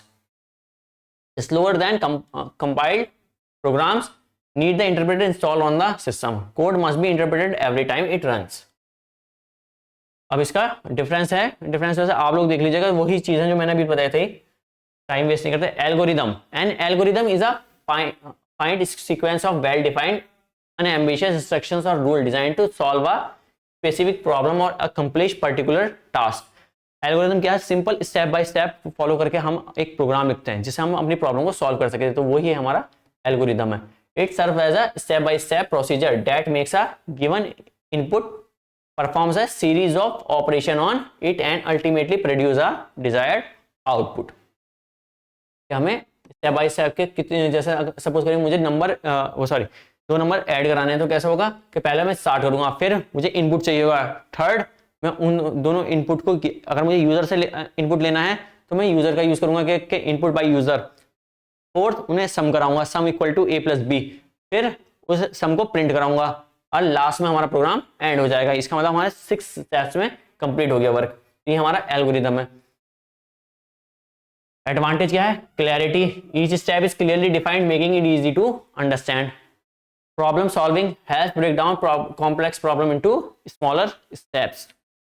जैसे हमने 2 नंबर का प्रोग्राम बनाया तो हमें क्या हुआ, उसमें हमें पता चल गया कि हमें कौन कौन से स्टेप्स फॉलो करने हैं। हमने जैसे 6 स्टेप में अपना प्रोग्राम कंप्लीट कर लिया, तो हमने अपनी प्रॉब्लम को क्या किया, स्मॉल स्मॉल पार्ट्स में ब्रेक कर दिया। Easy to debug, mistake can be easily found and corrected. Reusability, the same algorithm can be used in different programs. जैसे अभी तो हमने ऐड का प्रोग्राम बनाया था, एल्गोरिथम लिखी थी, अगर मैं उसे सब्ट्रैक्ट करना चाहूँ, मल्टीप्लाई करना चाहूँ, तो मुझे क्या करना होगा, सिर्फ एक साइन चेंज करना होगा और सेम उसे मैं बार बार यूज कर सकता हूँ जब तक सेम कंडीशन होती है। नो प्रोग्रामिंग नीडेड, प्रोग्रामिंग की हमें कोई जरूरत ही नहीं पड़ी, हमने तो सिर्फ स्टेप्स फॉलो किए और इंग्लिश का यूज करते हुए एल्गोरिथम लिख दिए। डिसएडवांटेज, टाइम कंज्यूमिंग है, not suitable for complex logic, no standard format और नो नॉट विजुअल। विजुअल किस में आता है हमारे, वो आता है फ्लो चार्ट में। अब बात करेंगे हम फ्लो चार्ट की। A flow chart is a diagram that visually shows the steps of a process और program using symbols like rectangle, diamond, ovals and arrows. यानी ये हेल्प करता है विजुअल रिप्रेजेंटेशन की, डायग्राम्स की हेल्प से हमें हेल्प करता है, जिससे हम प्रोग्राम अपना लिख पाएं और उसके अकॉर्डिंग लॉजिक लगा पाएं अपने अकॉर्डिंग। तो ये उसकी कुछ शेप्स हैं, ये देख लेते हैं। कलर चेंज कर लेता हूं इसका। ओवल का यूज करते हैं हम स्टार्ट एंड रिप्रेजेंट करने के लिए, and Oval represent a start और एंड पॉइंट। फिर एरो का यूज करते हैं डायरेक्शन के लिए कि किस डायरेक्शन में हम मूव कर रहे हैं। इनपुट आउटपुट के लिए यूज करते हैं पैलोग्राम का, अगर हमें यूजर से इनपुट लेनी है, इनपुट यूजर को आउटपुट शो करनी है, तो हम यूज करेंगे पैलोग्राम का। रेक्टेंगल का यूज करेंगे हम, इसका रेक्टेंगल यूज करेंगे हम प्रोसेस के लिए, प्रोसेसिंग शो करने के लिए हम रेक्टेंगल का, जैसे sum equal to A plus B. अब यहाँ प्रोसेस हो रहा है तो वो शो होगा इसमें रेक्टेंगल में, और इनपुट आएगा ए बी। और डायमंड का यूज करेंगे हम डिसीजन के लिए, और diamond indicates a decision making. इसके अलावा एक और होता है सर्कल, जिसे कहते हैं कनेक्टर। ये 2 फ्लो चार्ट को कनेक्ट करने के लिए यूज होता है। Why use the flow chart, एक मिनट में कलर चेंज कर लूं बस। To plan a program before writing code, to understand how a process works, to find and fix mistake easily, to explain logic to others clearly. Advantage देख लीजिए, easy to understand, देख के समझ में आ जाएगा। Better communication, helps in debugging, efficient planning and documentation tool. अब disadvantage, पहला तो हमारा टाइम कंज्यूमिंग है, not suitable for large programs. अगर जरूरत से ज्यादा लार्ज प्रोग्राम बनाया तो उसके लिए फ्लो चार्ट हमारा वर्क नहीं करेगा, ना ही हमारा एल्गोरिदम इस काम के लिए ज्यादा सुटेबल है। नो स्टैंडर्ड रूल्स, इसकी तरह जैसे हमारे एल्गोरिदम में नहीं है स्टैंडर्ड रूल्स, वैसे इसमें भी नहीं, difficult to modify. Pseudocode is a way to write the steps of a program in a format that is simple to English but still follow a logical structure like a real programming language. Pseudocode को हम कह सकते हैं false code, लगता है कि real code है but होता नहीं है। It is not an actual code, so it won't run on a computer, but it helps plan a program before writing it in a real programming language like C, Python or Java. Understand and design logic clearly, as programmers and non-programmers discuss solution, make it easier to convert into actual code later. अब simple rule क्या है pseudo code के लिए, use simple basic language यानी English, write one instruction पर line, start end if then else while for repeat input output. इस type से instruction use करने हैं ये कीवर्ड से। अब एक छोटा सा एग्जाम्पल है, स्टार्ट, हम भी जब क्या करते थे, अपना प्रोग्राम लिखते हैं, ये तो ऑड इवन का प्रोग्राम का है, वैसे मैं शायद मैंने इसका लिख दिया गलती से, मैं सिंपल प्रोग्राम लिखना चाह रहा था सम वाला, बट कोई बात नहीं, इसे समझ लेते हैं। स्टार्टिंग में हमने स्टार्ट किया, इनपुट नंबर लिए, सपोज करिए मेरा इनपुट क्या है 2 है।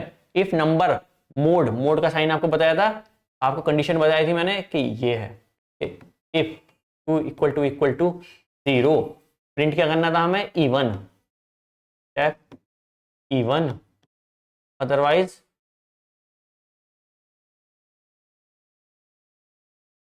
एल्स का यूज करो। If number mode 2 equal to 0 then print even, else print odd, and if and ये हमारा इसी टाइप से सिमिलर हमने एक प्रोग्राम अभी थोड़ी देर पहले ही लिखा था, मैंने जब आपको बताया था।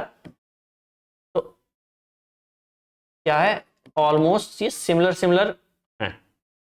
यहाँ रिटर्न आ जाएगा, रिटर्न 0। तो बस क्या किया हमने, सूडो कोड में प्रोग्राम लिख लिया अपना और कोड लिख लिया और हमने उसे एक्सेल कोड में कन्वर्ट कर दिया। इस टाइप से हमें हेल्प करता है सूडो कोड। एडवांटेज क्या है, easy to understand, helps in planning, language independent. Pseudo code लिखने की जरूरत है फिर तो हम अपने अकॉर्डिंग अपने रिक्वायरमेंट के अकॉर्डिंग किसी भी लैंग्वेज में लिख सकते हैं, चाहे सी हो, पाइथन हो, जावा हो। Improves team communication, reduce errors, ये कुछ इसकी एडवांटेज है। अब डिसएडवांटेज, नॉट एग्जीक्यूटेबल, क्योंकि ये हमें पता है फॉल्स कोड है, एक्चुअल कोड तो है नहीं। No standard format, same problem. Might skip details को मिस कर देता है, एक्स्ट्रा स्टेप्स।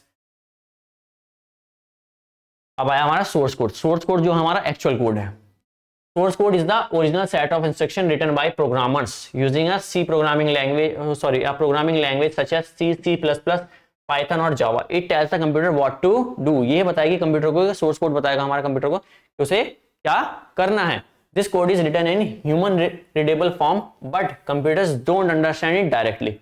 अब ये तो हमें पता है कि हाँ कंप्यूटर क्या करता है, हाई लेवल लैंग्वेज को समझ नहीं सकता, तो हमें हेल्प लेनी पड़ती है कंपाइलर या interpreter. It must be translated into machine code यानी binary language using a compiler, compiler और इंटरप्रेटर की हेल्प से। अब इस चीज की बात हम बार बार कर चुके हैं, इसलिए इसे दोबारा एक्सप्लेन नहीं करूंगा, आप देख लीजिएगा। Key points, written by programmers in high level language, stored in files .c .py .java, ये इसके एक्सटेंशंस है, प्रोग्रामिंग लैंग्वेज के एक्सटेंशंस हैं। जैसे अगर हम सी में यूज कर रहे हैं तो .c करेंगे, अगर हम पाइथन में बात कर रहे हैं तो .py करेंगे, और अगर जावा में कर रहे हैं तो .java लिखेंगे। नीड्स टू बी कंपाइल्ड और इंटरप्रेटेड बिफोर रनिंग, यानी रन से पहले हमें उस कोड को एरर फ्री करना पड़ेगा या उसे कह सकते हैं कन्वर्ट करना पड़ेगा मशीन लैंग्वेज में। After compilation it become machine code और object code. Use of source code forms the basic of software and application, can be edited, reviewed, debugged and shared, helps in maintaining and updating the program. Advantage क्या हुआ, readable and understandable। अब हमारा next topic है what is structure. एक minute colour change कर लेता हूँ। What is structured programming, तो इसमें देख लेते हैं क्या होता है। Structure programming is a programming approaches where a program is divided into smaller blocks. कैसे ब्लॉक्स में डिवाइड हो जाता है वो, स्मॉलर ब्लॉक्स में, using a clear and logical structure. It follows the idea of divide and conquer to make programs easier to understand and manage. ये देखते हैं कैसे। बेसिक कंट्रोल जो है स्ट्रक्चर का वो कैसा है, पहले सीक्वेंस पे बात करेंगे कि जो हमारा स्ट्रक्चर प्रोग्राम होगा वो सीक्वेंस में मूव करेगा। ऐसा नहीं होगा, सपोज करिए मुझे एक एडिशन का प्रोग्राम बनाना है, सम का प्रोग्राम बनाना है, तो मैं क्या करूंगा, मैं पहले एक वेरिएबल दूंगा a, मैंने कहा 4, b एक वेरिएबल दूसरा दूंगा वो होगा b, कोई सा भी ले सकते हैं, कोई इसमें प्रॉब्लम नहीं। सम लिख के a प्लस b, ऐसा नहीं होगा कि पहले मैंने सम a प्लस b फिर a फिर b, इस टाइप से नहीं, सीक्वेंस में मूव करेंगे, क्योंकि हम स्ट्रक्चर देंगे तभी तो वो प्रॉपर वर्क करेगा, अदरवाइज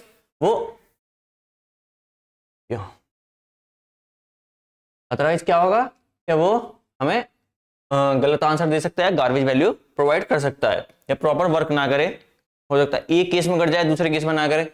फिर selection using condition like if else, कि हमें कौन सी कंडीशन यूज करनी है, इफ की यूज करनी है, एल्स की। हम अपने प्रोग्राम को देखेंगे कि हम उस पर क्या कर रहे हैं, हम ऑड इवन बना रहे हैं या कुछ और। रिपीटिशन यूजिंग लूप्स, का हमें एक काम बार बार तो नहीं कराना। तो ये हमारे स्ट्रक्चर प्रोग्राम के कुछ बेसिक कंट्रोल्स है। फिर रोल क्या होगा उसका, improves readability, easy to debug and test, reusability, reduce complexity, encourage good programming habits and better collaboration. ये आप लोग रीड कर लीजिएगा, इसमें ज्यादा कुछ है नहीं, मैंने सिर्फ पॉइंट बता दिए। अब हम इसे एक बार स्ट्रक्चर प्रोग्राम को देखते हैं कि कैसे ये वर्क करेगा। मैंने स्टार्टिंग में कहा इंक्लूड studio.h बिल्कुल ठीक है, हेडर फाइल सबसे ऊपर रहती है। उसके बाद एक फंक्शन बनाया, ये क्या है हमारा फंक्शन है, फंक्शन का नेम है ग्रीट। कैसा है, वॉइड, हमारा वॉइड टाइप का फंक्शन है, यानी कि कोई वैल्यू रिटर्न नहीं करेगा। उसमें हमें प्रिंट करा है प्रिंट हेलो का मतलब पहले हमारे प्रोग्राम ने ये लाइन रीड की, फिर उसके पास ये लाइन है, फिर उसके पास थर्ड वाली ये लाइन है, फिर वो फोर्थ में आया, वो मेन फंक्शन में आया। अब तक ये सिर्फ वो रीड कर चुका है, उसे पता है कि हाँ वॉइड नाम का एक फंक्शन है, प्रिंट एफ उसमें है, अगर कुछ भी हुआ तो मुझे हेलो प्रिंट कराना है अगर ग्रीट को कॉल किया गया। फिर हम मेन फंक्शन में आए, अब इस फंक्शन को यहाँ कॉल करा दिया गया। उसने कहा कि फंक्शन तो ऊपर डिक्लेयर होगा, कोई प्रॉब्लम नहीं है, बट उसे कॉल कहाँ कराया गया है, इंट मेन के अंदर, तो उसे वहां जाके वो कॉल करा देगा। उसने कहा हेलो। अगर यहां मैं एक की जगह 2 टाइम ग्रीट लिख दूं तो समझ जाएगा कि एक बार और उसे क्या कराना है, कॉल कराना है, वो हेलो कर देगा। इसके बाद स्ट्रक्चर का डॉक्यूमेंटेशन सेक्शन ऑप्शनल है। प्रोसेसर डायरेक्टिव, हेडर फाइल को जो ऐड करना था उसे, ये तो कंपलसरी पार्ट है क्योंकि इसके बिना नहीं होगा। फिर ग्लोबल डिक्लेरेशन, वेरिएबल्स और function declare outside main that can be used anywhere. यानी अब तक हम कैसे एक प्रोग्राम लिखते थे, अब तक हम लिखते थे इंक्लूड stdio.h, हम नॉर्मल कंडीशन में थे। फिर इंट मेन, ये हो गया। फिर यहां मैंने कहा इंट इक्वल टू 5। तो इसके बाद अगर मैं इस प्रिंट कराऊंगा, मैंने कहा प्रिंट एफ %d, एक मिनट, अब %d a और रिटर्न 0। तो ये क्या हुआ, यहां हमारा जो a है ये लोकल वेरिएबल है, वो बस यहीं तक वर्क करेगा। अगर मैं इसका आउटसाइड उसे बताने कॉल करने लगूं तो वो मुझे आंसर क्या देगा, वो मुझे शो करेगा अनडिफाइंड वैल्यू। तो अगर मैं इसी इंट a+5 को कहा इंट मेन फंक्शन के बाहर यूज करूं, जैसे इस प्लेस पर, तो ये क्या होगा, फिर ये ग्लोबल वेरिएबल बन जाएगा। अब ये लोकल वेरिएबल है, वो उसकी जो क्या कहते हैं, जो भी पावर्स हैं वो सिर्फ यहीं तक लिमिटेड है। बट अगर मैं इसे मेन फंक्शन के आउटसाइड क्या करूं, डिक्लेयर करूं, तो ये फिर ग्लोबल वेरिएबल की तरह ट्रीट होगा, ग्लोबल वेरिएबल। फिर मैं इसे पूरे प्रोग्राम में कहीं भी इसे कॉल कर सकता हूं, मुझे ये शो नहीं करेगा कि अनडिफाइंड वैल्यू है। मेन फंक्शन तो आपको पता है कि सारी इंपॉर्टेंट चीजें मेन में आती हैं, एक ही होता है।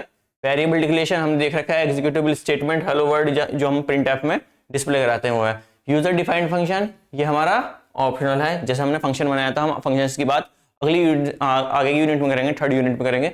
अब कैरेक्टर देख लेते हैं। A character is any single letter, digit और सिंबल। यानी क्या है कि अगर ए मेंशन कर रहा हूं तो ये भी कैरेक्टर है, 1 मेंशन कर रहा हूं तो ये भी कैरेक्टर है, 2 भी @ कर रहा हूं तब भी ये क्या है, कैरेक्टर है। ये आज पता नहीं क्या हुआ है।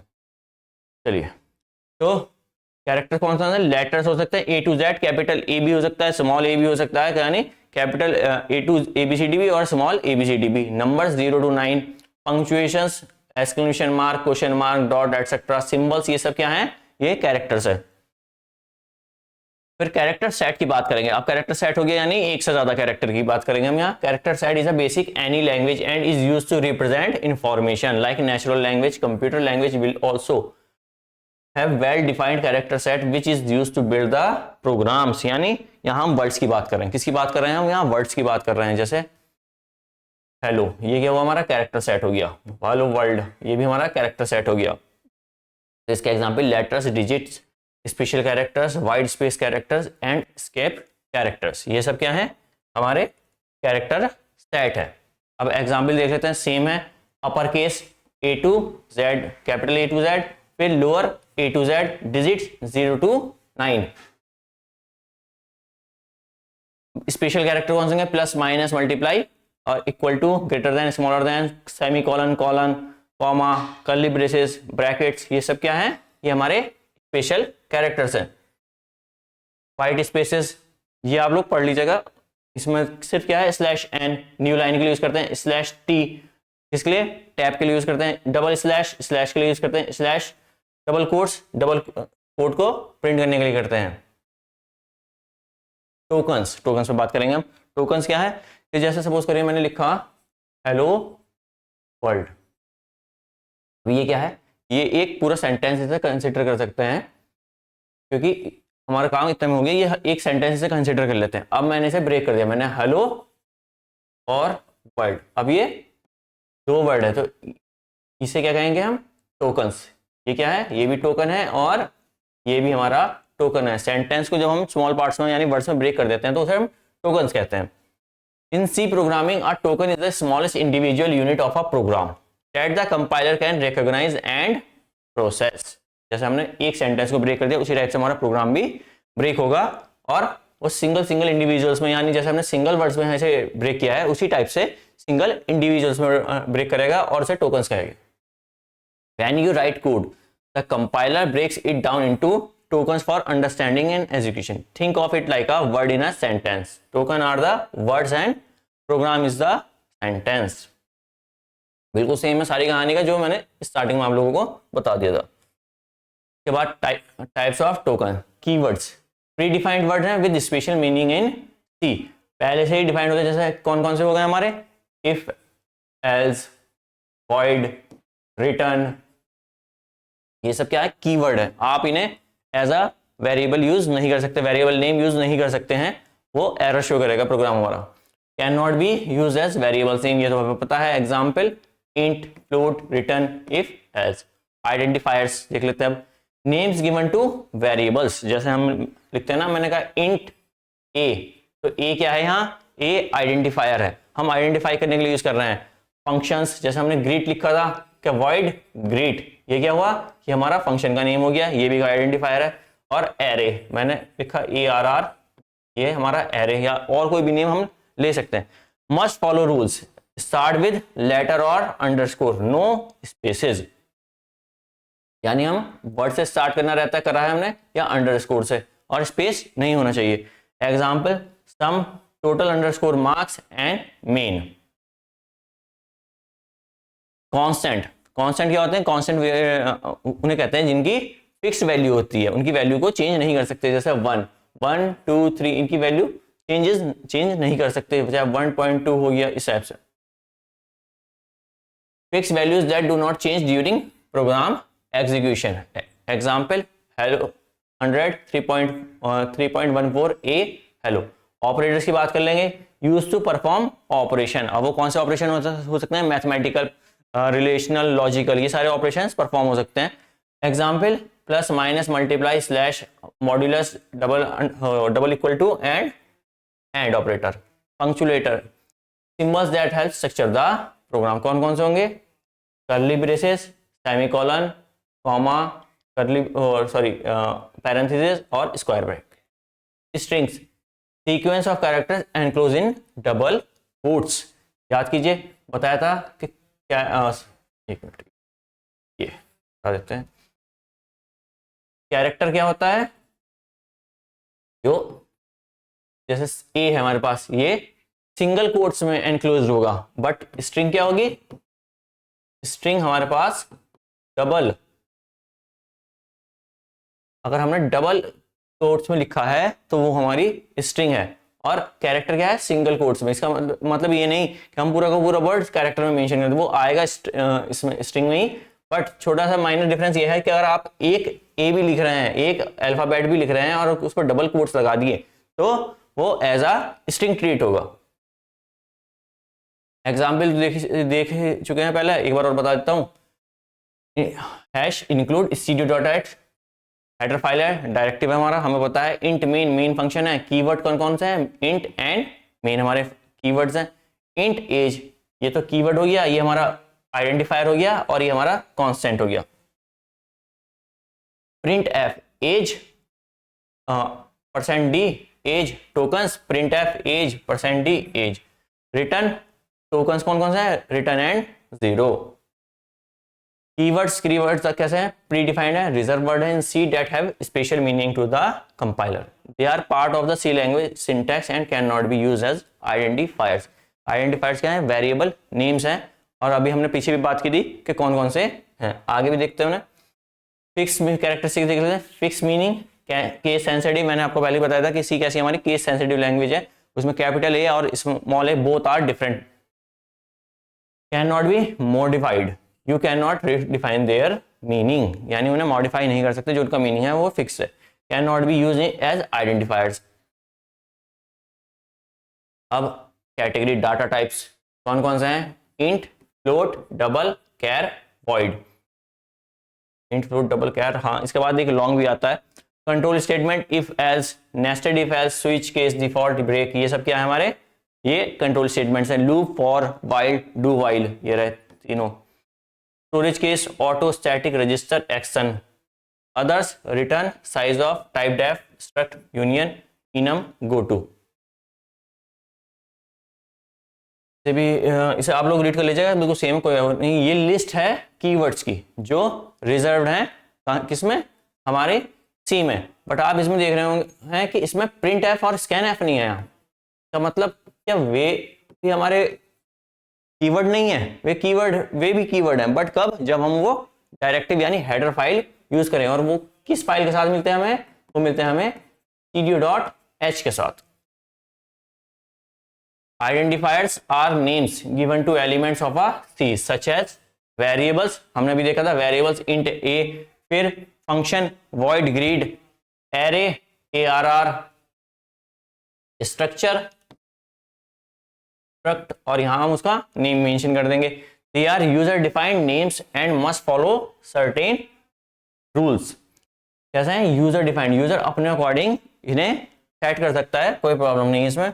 अब उनके रूल्स देख लेते हैं कैसे कैसे। कैन कंटेन लेटर्स, लेटर्स हो सकते हैं ए टू जेड, अपर केस भी और लोअर केस भी, डिजिट्स भी हो सकती हैं, एंड अंडरस्कोर से भी स्टार्ट हो सकते हैं। Must begin with a letter और अ अंडरस्कोर, ठीक है। नंबर्स के साथ स्टार्ट ये नहीं होने, यानी डिजिट्स के साथ स्टार्ट नहीं होने, सिर्फ दो ही कंडीशन है, या तो लेटर से स्टार्ट होगा या अंडरस्कोर से स्टार्ट होगा। फिर केस सेंसिटिव है, सेम बात कि कैपिटल ए और small A both are different. No space और स्पेशल कैरेक्टर्स, ना ही स्पेस अलाउड है ना ही special character. Can not be a keyword, जो रिजर्व वर्ड है बट पीछे 32 ये रहे, इनमें से हम नेम नहीं ले सकते हैं। Length can be up to 31 characters, यानी हम 31 कैरेक्टर्स उसकी लेंथ ले जा सकते हैं। ये भी कोई काम की चीज है। कांस्टेंट हमने देख लिया, पूरे प्रोग्राम में किसी जिसकी वैल्यू चेंज ना हो उसे हम कांस्टेंट कहेंगे। इंटीजर कांस्टेंट, ये जो हमारे होल नंबर्स होंगे 10 -25 0, फ्लोटिंग जो भी हमारे पॉइंट्स में नंबर होंगे, ये सब क्या है हमारे डेसिमल या फ्लोटिंग पॉइंट कांस्टेंट कह सकते हैं। कैरेक्टर कांस्टेंट ए जेड 5, यहाँ देखिए कैसा आ गए हैं, सिंगल कोट्स में। यहाँ भी आप कहेंगे 5 तो डिजिट है, बट यहाँ देखिए यहाँ इन्होंने सिंगल कोट्स अप्लाई कर दिए हैं, इसका मतलब ये भी इसे प्रोग्राम हमारा क्या करेगा, कैरेक्टर्स की तरह ही इसे ट्रीट करेगा। फिर हमारा string constant, a sequence of characters enclose, यहाँ देखिए छोटी सी दोनों में डिफरेंस क्या है, उसमें सिंगल कोट्स है, इसमें डबल कोट्स है। यहाँ कंप्लीट वर्ड आ सकता है, यहाँ सिंगल कैरेक्टर ही आएगा। Symbolic character constant declared using define and const keyword.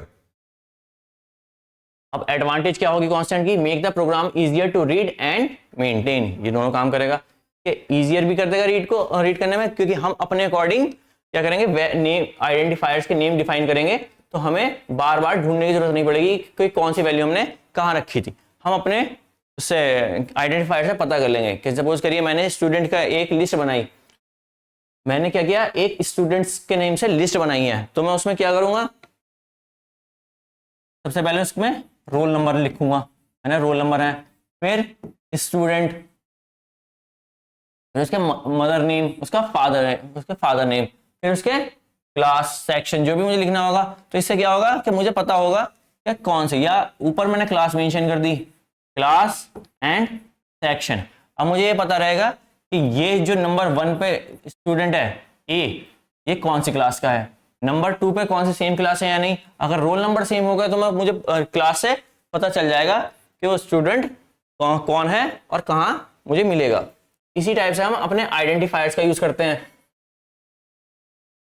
क्या यूज करते हैं हम अपने आइडेंटिफायर्स का, जिससे हम उसे इजीली रीड कर पाए, मेंटेन कर पाए। प्रिवेंट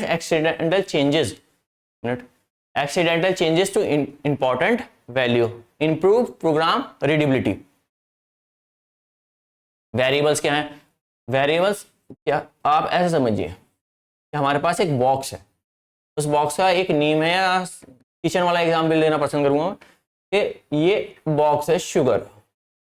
अब इस बॉक्स में क्या रख सकते हैं आप, सिर्फ शुगर ही रखेंगे क्योंकि आपने इसे लेबल कर दिया है शुगर। उसी टाइप से हमारा वेरिएबल है, मैंने कहा इंट ए। अब ए है, ये रहा हमारे पास एक बॉक्स आ गया, कंटेनर आ गया, उसका नेम क्या है, उसका नेम है ए। अब उसके अंदर कौन सी वैल्यू रख सकते हैं आप, यहाँ देखिए, यहाँ हमने मेंशन कर दिया इंट, यानी उसमें होल नंबर ही आएंगे, -10, 10, 0, 1, 2, 3, इस टाइप की वैल्यूज इसमें आ सकती हैं। तो ये हमारे इसका क्या कहते हैं, वेरिएबल का वर्क है। स्टोरेज लोकेशन है, नेम्ड स्टोरेज लोकेशन है in the memory used to store data, जैसे अभी हमने कंटेनर में किया, बिल्कुल सेम वर्क कैसा करता है जैसे हमारा कंटेनर करता है। The value of variable can change during program execution, की वैल्यू हम अपने प्रोग्राम के अकॉर्डिंग चेंज कर सकते हैं। जैसे मैंने सम इक्वल टू 0 लिख दिया, अब मैंने कहा sum equal to sum plus 1, अब क्या होगा कि यहां तो सबकी वैल्यू 0 है, बट जैसे प्रोग्राम स्टार्ट होगा वो कहेगा सम की वैल्यू क्या है, 0 + 1 सम, तो वो सम की वैल्यू को अपडेट कर देगा और अब हमारी जो सम की करंट वैल्यू है वो 1 होगी। अब इसका नेमिंग देख लेते, सेम नेमिंग है, आप पढ़ लीजिएगा इसे। Declaration and initialization tells the compiler the variable name and type. Declare हम क्या कर रहे हैं, मैंने लिख दिया, मैंने इंट ए, यहां मैंने इसे डिक्लेयर किया है, यहां इसे इनिशियलाइज नहीं किया, इसे सिर्फ डिक्लेयर किया है, उसका नेम बताया है और उसका डाटा टाइप बताया। अब इनिशियलाइज कब करेंगे, assigning a value at the time of declaration. अब मैंने क्या किया, int A equal to 10 mention कर दिया, यहां मैंने उसे इनिशियलाइज किया है। कैसे, मैंने उसकी वैल्यू भी उसे बता दी है कि ए की वैल्यू क्या है, 10 है। अब वेरिएबल कौन कौन से होते हैं, लोकल वेरिएबल्स होते हैं, ग्लोबल वेरिएबल, ये दो हम देख चुके हैं। Static preserve their value between function calls, यानी ये कैसा होता है, मैं एक बार बता देता हूं। जैसे सपोज करिए, एक मिनट दीजिए मुझे, बस एक मिनट दीजिए, मैं एक छोटा सा प्रोग्राम लिख देता हूं। इंक्लूड studio.h int main, ठीक है, यहाँ मैंने लिख दिया, मैंने यार एक फंक्शन बना देता हूँ, छोड़िए सबसे आसान काम, एक फंक्शन बना देता हूँ, उससे मुझे बार बार नहीं करना पड़ेगा। क्या कहते हैं, मैंने कहा इंट डेमो, फंक्शन का नाम लिख दिया डेमो,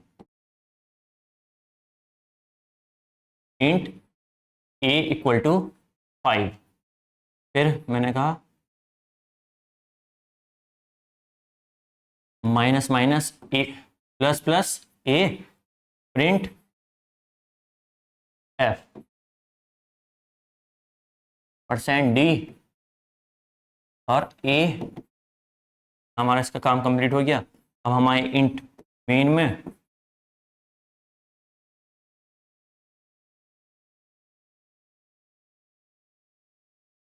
इंट मेन, अब मैंने इसे फंक्शन को यहाँ कॉल कर दिया, फंक्शन का नेम क्या है, डेमो है, और बात खत्म। या एक दो बार करा देता हूँ मैं इसे, डेमो 2 बार कॉल करा दिया, इसका मतलब क्या होगा, रिटर्न 0, और ये कंप्लीट हो गया। हाँ, अब हमारा कंप्लीट हो गया। अब जो बाय डिफॉल्ट जब भी हमारा प्रोग्राम होता है वो ऑटो में स्टार्ट होता है, यानी जो हमारी वैल्यू है ये ऑटो है, ये जो ऑटोमेटिक, जो हमारी स्टोरेज क्लास है ये कैसी है, ये ऑटोमेटिक है बाय डिफॉल्ट, यानी जो वैल्यू, हाँ ए के पास जो वैल्यू गई है वो ऑटोमेटिक वैल्यू है। इसमें क्या होगा, अब आप बताइए, यहाँ ए मेरे पास है, फिर वो नीचे गया, उसने कहा प्लस प्लस ए है, यानी प्लस का मतलब उसे 6 करना है और फिर प्रिंट ए कर दो, उसे वैल्यू को प्रिंट कर दो। उसने कहा ठीक है, उसने कहा एक बार प्रिंट कर दी।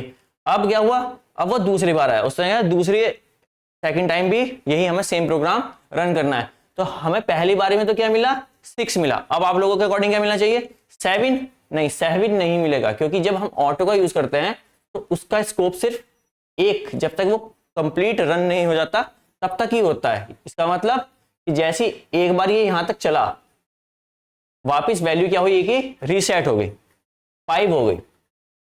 अब दूसरी बार मैं प्रिंट करूंगा तो भी मुझे 6 ही मिलेगा।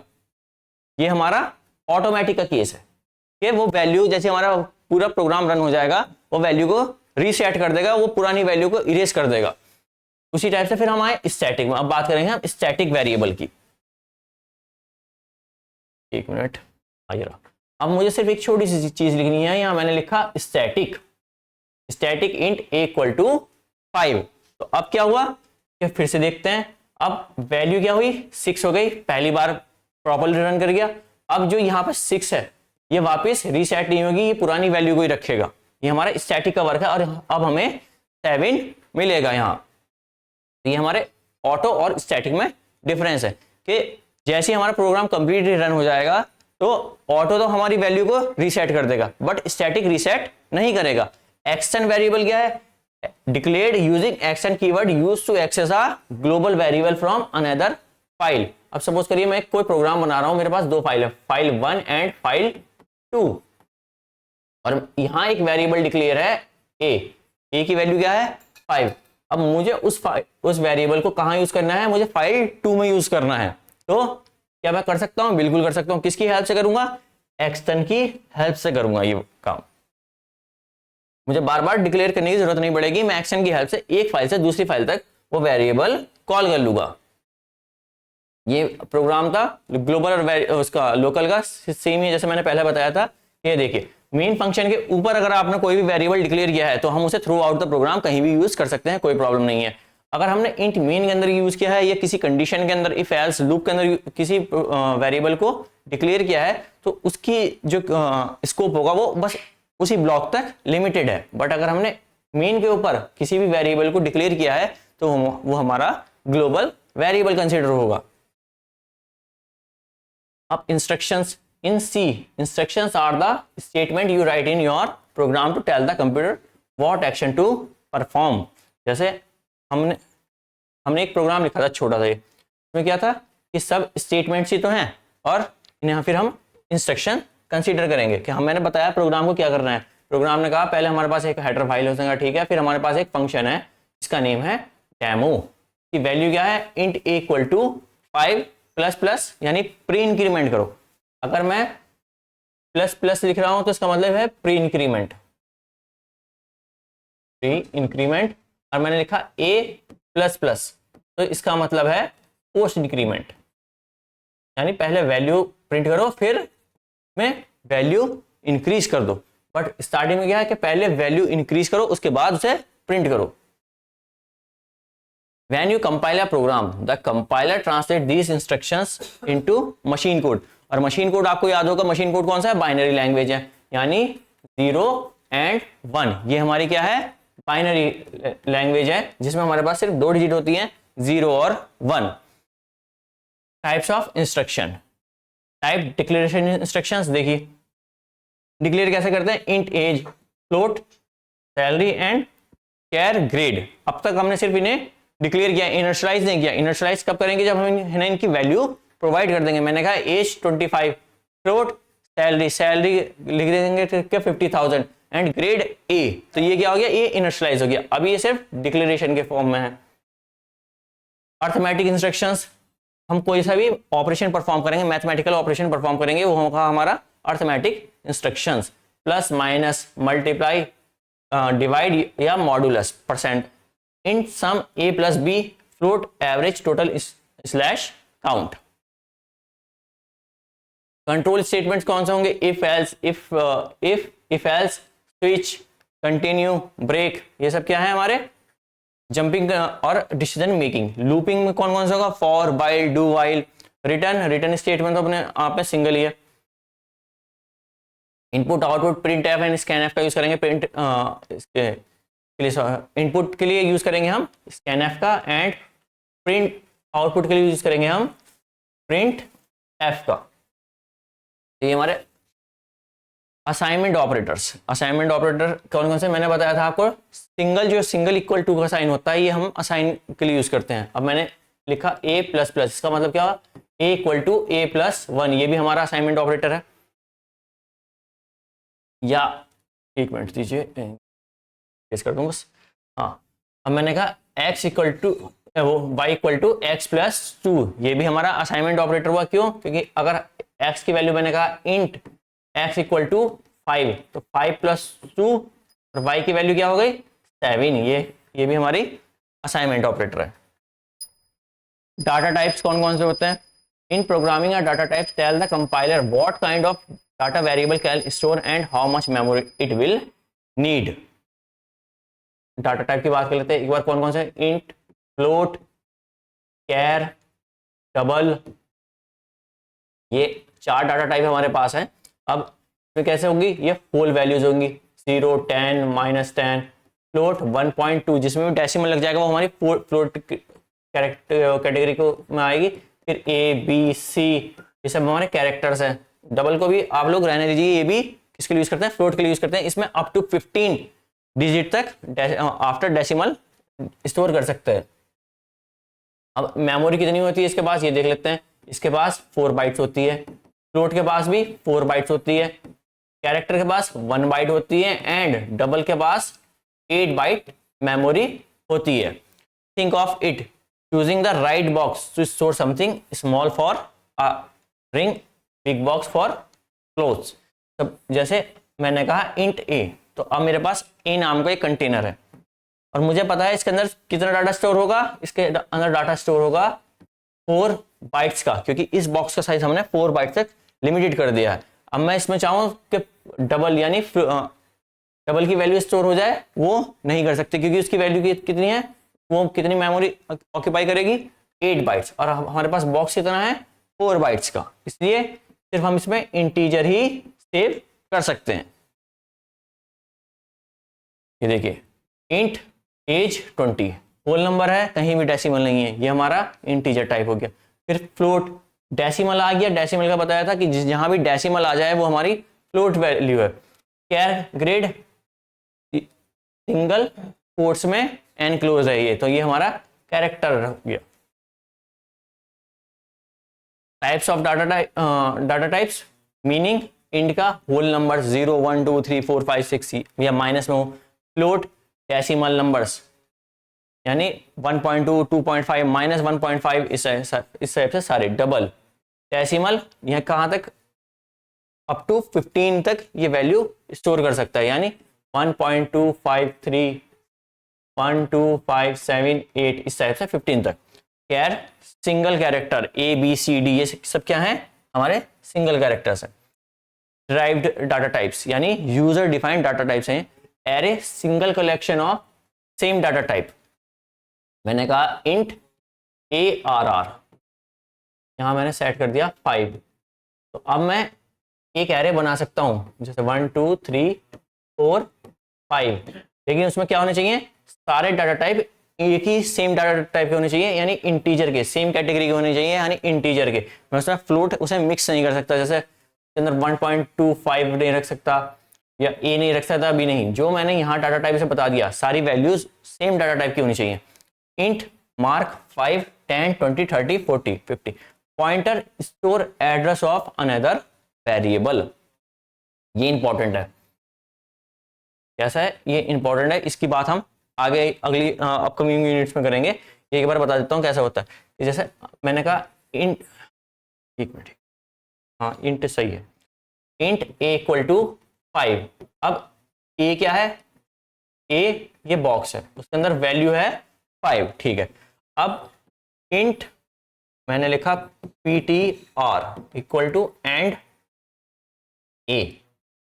इसका मतलब क्या हुआ, ये जो हमारे पास पीटीआर है, ये जो वेरिएबल पीटीआर है, इसके पास इस ए का एड्रेस है, मैंने लिखा इसका एड्रेस है x100। तो इस पीटीआर के पास जो सेव है, यानी इस बॉक्स के अंदर जो सेव है पीटीआर वाले, इसमें इसका एड्रेस सेव है। ये इससे क्या फायदा होगा, इससे बेनिफिट ये है कि मुझे अगर कोई भी चेंजेस करने हैं तो मैं इस पीटीआर की हेल्प से जाके मेन डाटा में, यानी उसके इस एड्रेस पर जाके उस मेन बॉक्स के अंदर ही चेंजेस कर पाऊंगा, मुझे उसकी कॉपी करने की कोई जरूरत नहीं पड़ेगी।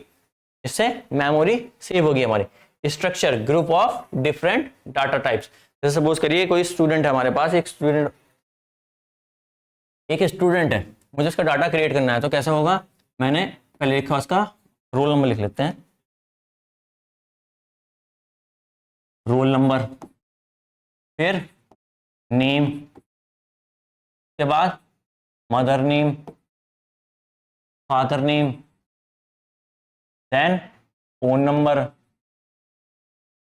फिर मैंने उसके मार्क्स भी लिख दिए, 2-3 सब्जेक्ट्स के मैंने मार्क्स, हिंदी, इंग्लिश, मैथ्स। अब क्या हुआ कि यहाँ तो आएगा हमारे पास डिजिट्स, एंड यहाँ लिख देता हूँ मैं इंटीजर। यहाँ हमारे पास आएगा स्ट्रिंग, यहाँ भी स्ट्रिंग, ये भी स्ट्रिंग, ये इंटीजर।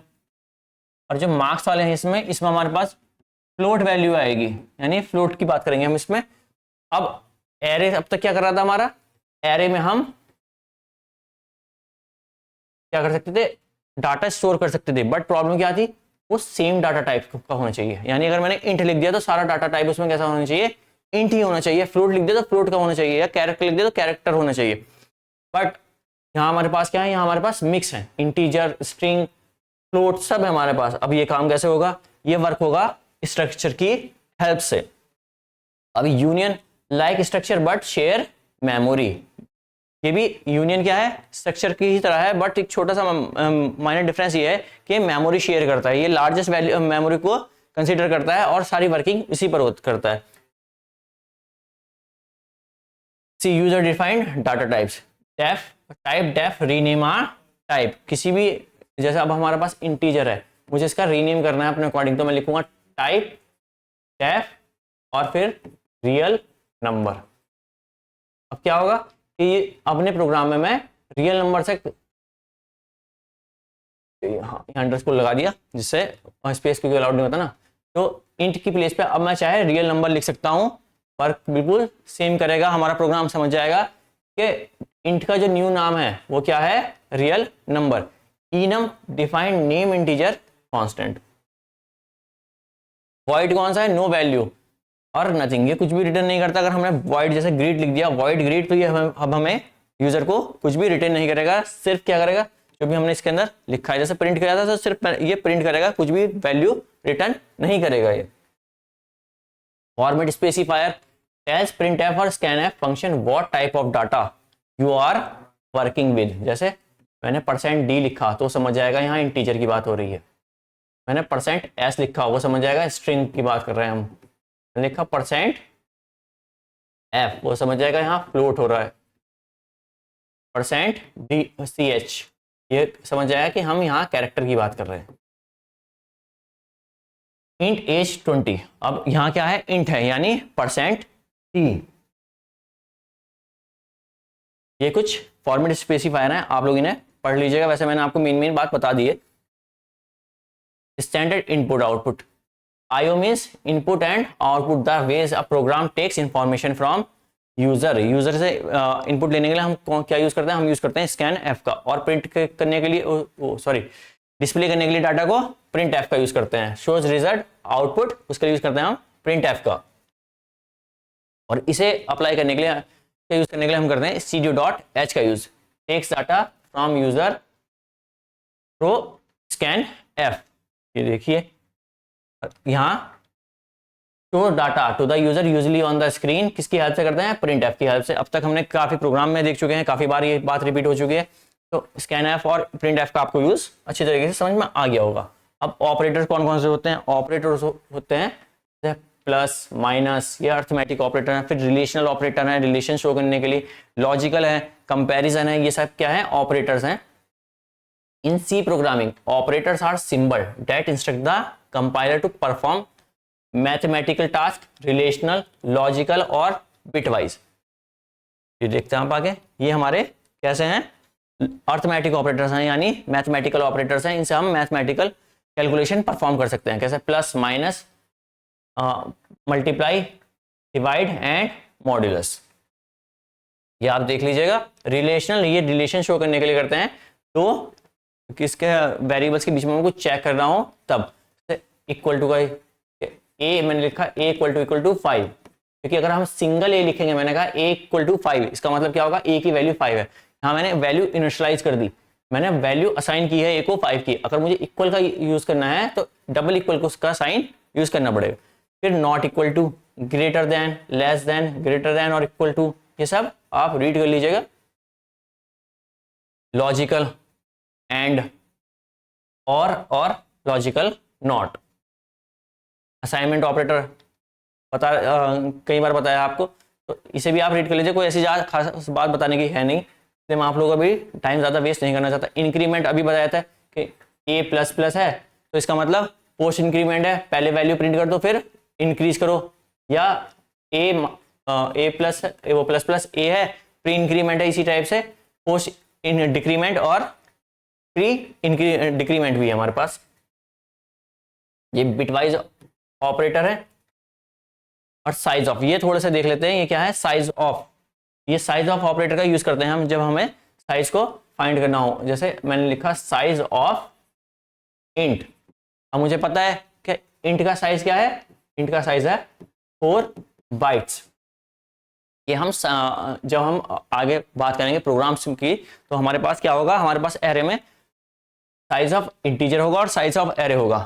तो अब हमें पता है कि यहाँ ब्लैक स्पेस में बताना पड़ता है कि कितने क्या है हमारे पास, हमारी जो एरे का साइज है वो कितना है। अब बार बार काउंट करने से अच्छा है कि हम यूज करेंगे size of array, size of AR। इससे क्या होगा, हमें बार बार काउंट नहीं करना पड़ेगा साइज ऑफ की हेल्प से। टर्नरी शॉर्ट इफ एल्स, इसे हम इफ एल्स की तरह यूज कर सकते हैं। And address of variable, address के लिए यूज करते हैं। एंड एस्ट्रिक का यूज करते हैं वैल्यू एट एड्रेस। ये सारी बात हम पॉइंटर में करेंगे। आज के लिए बस इतना ही। Thank you for watching.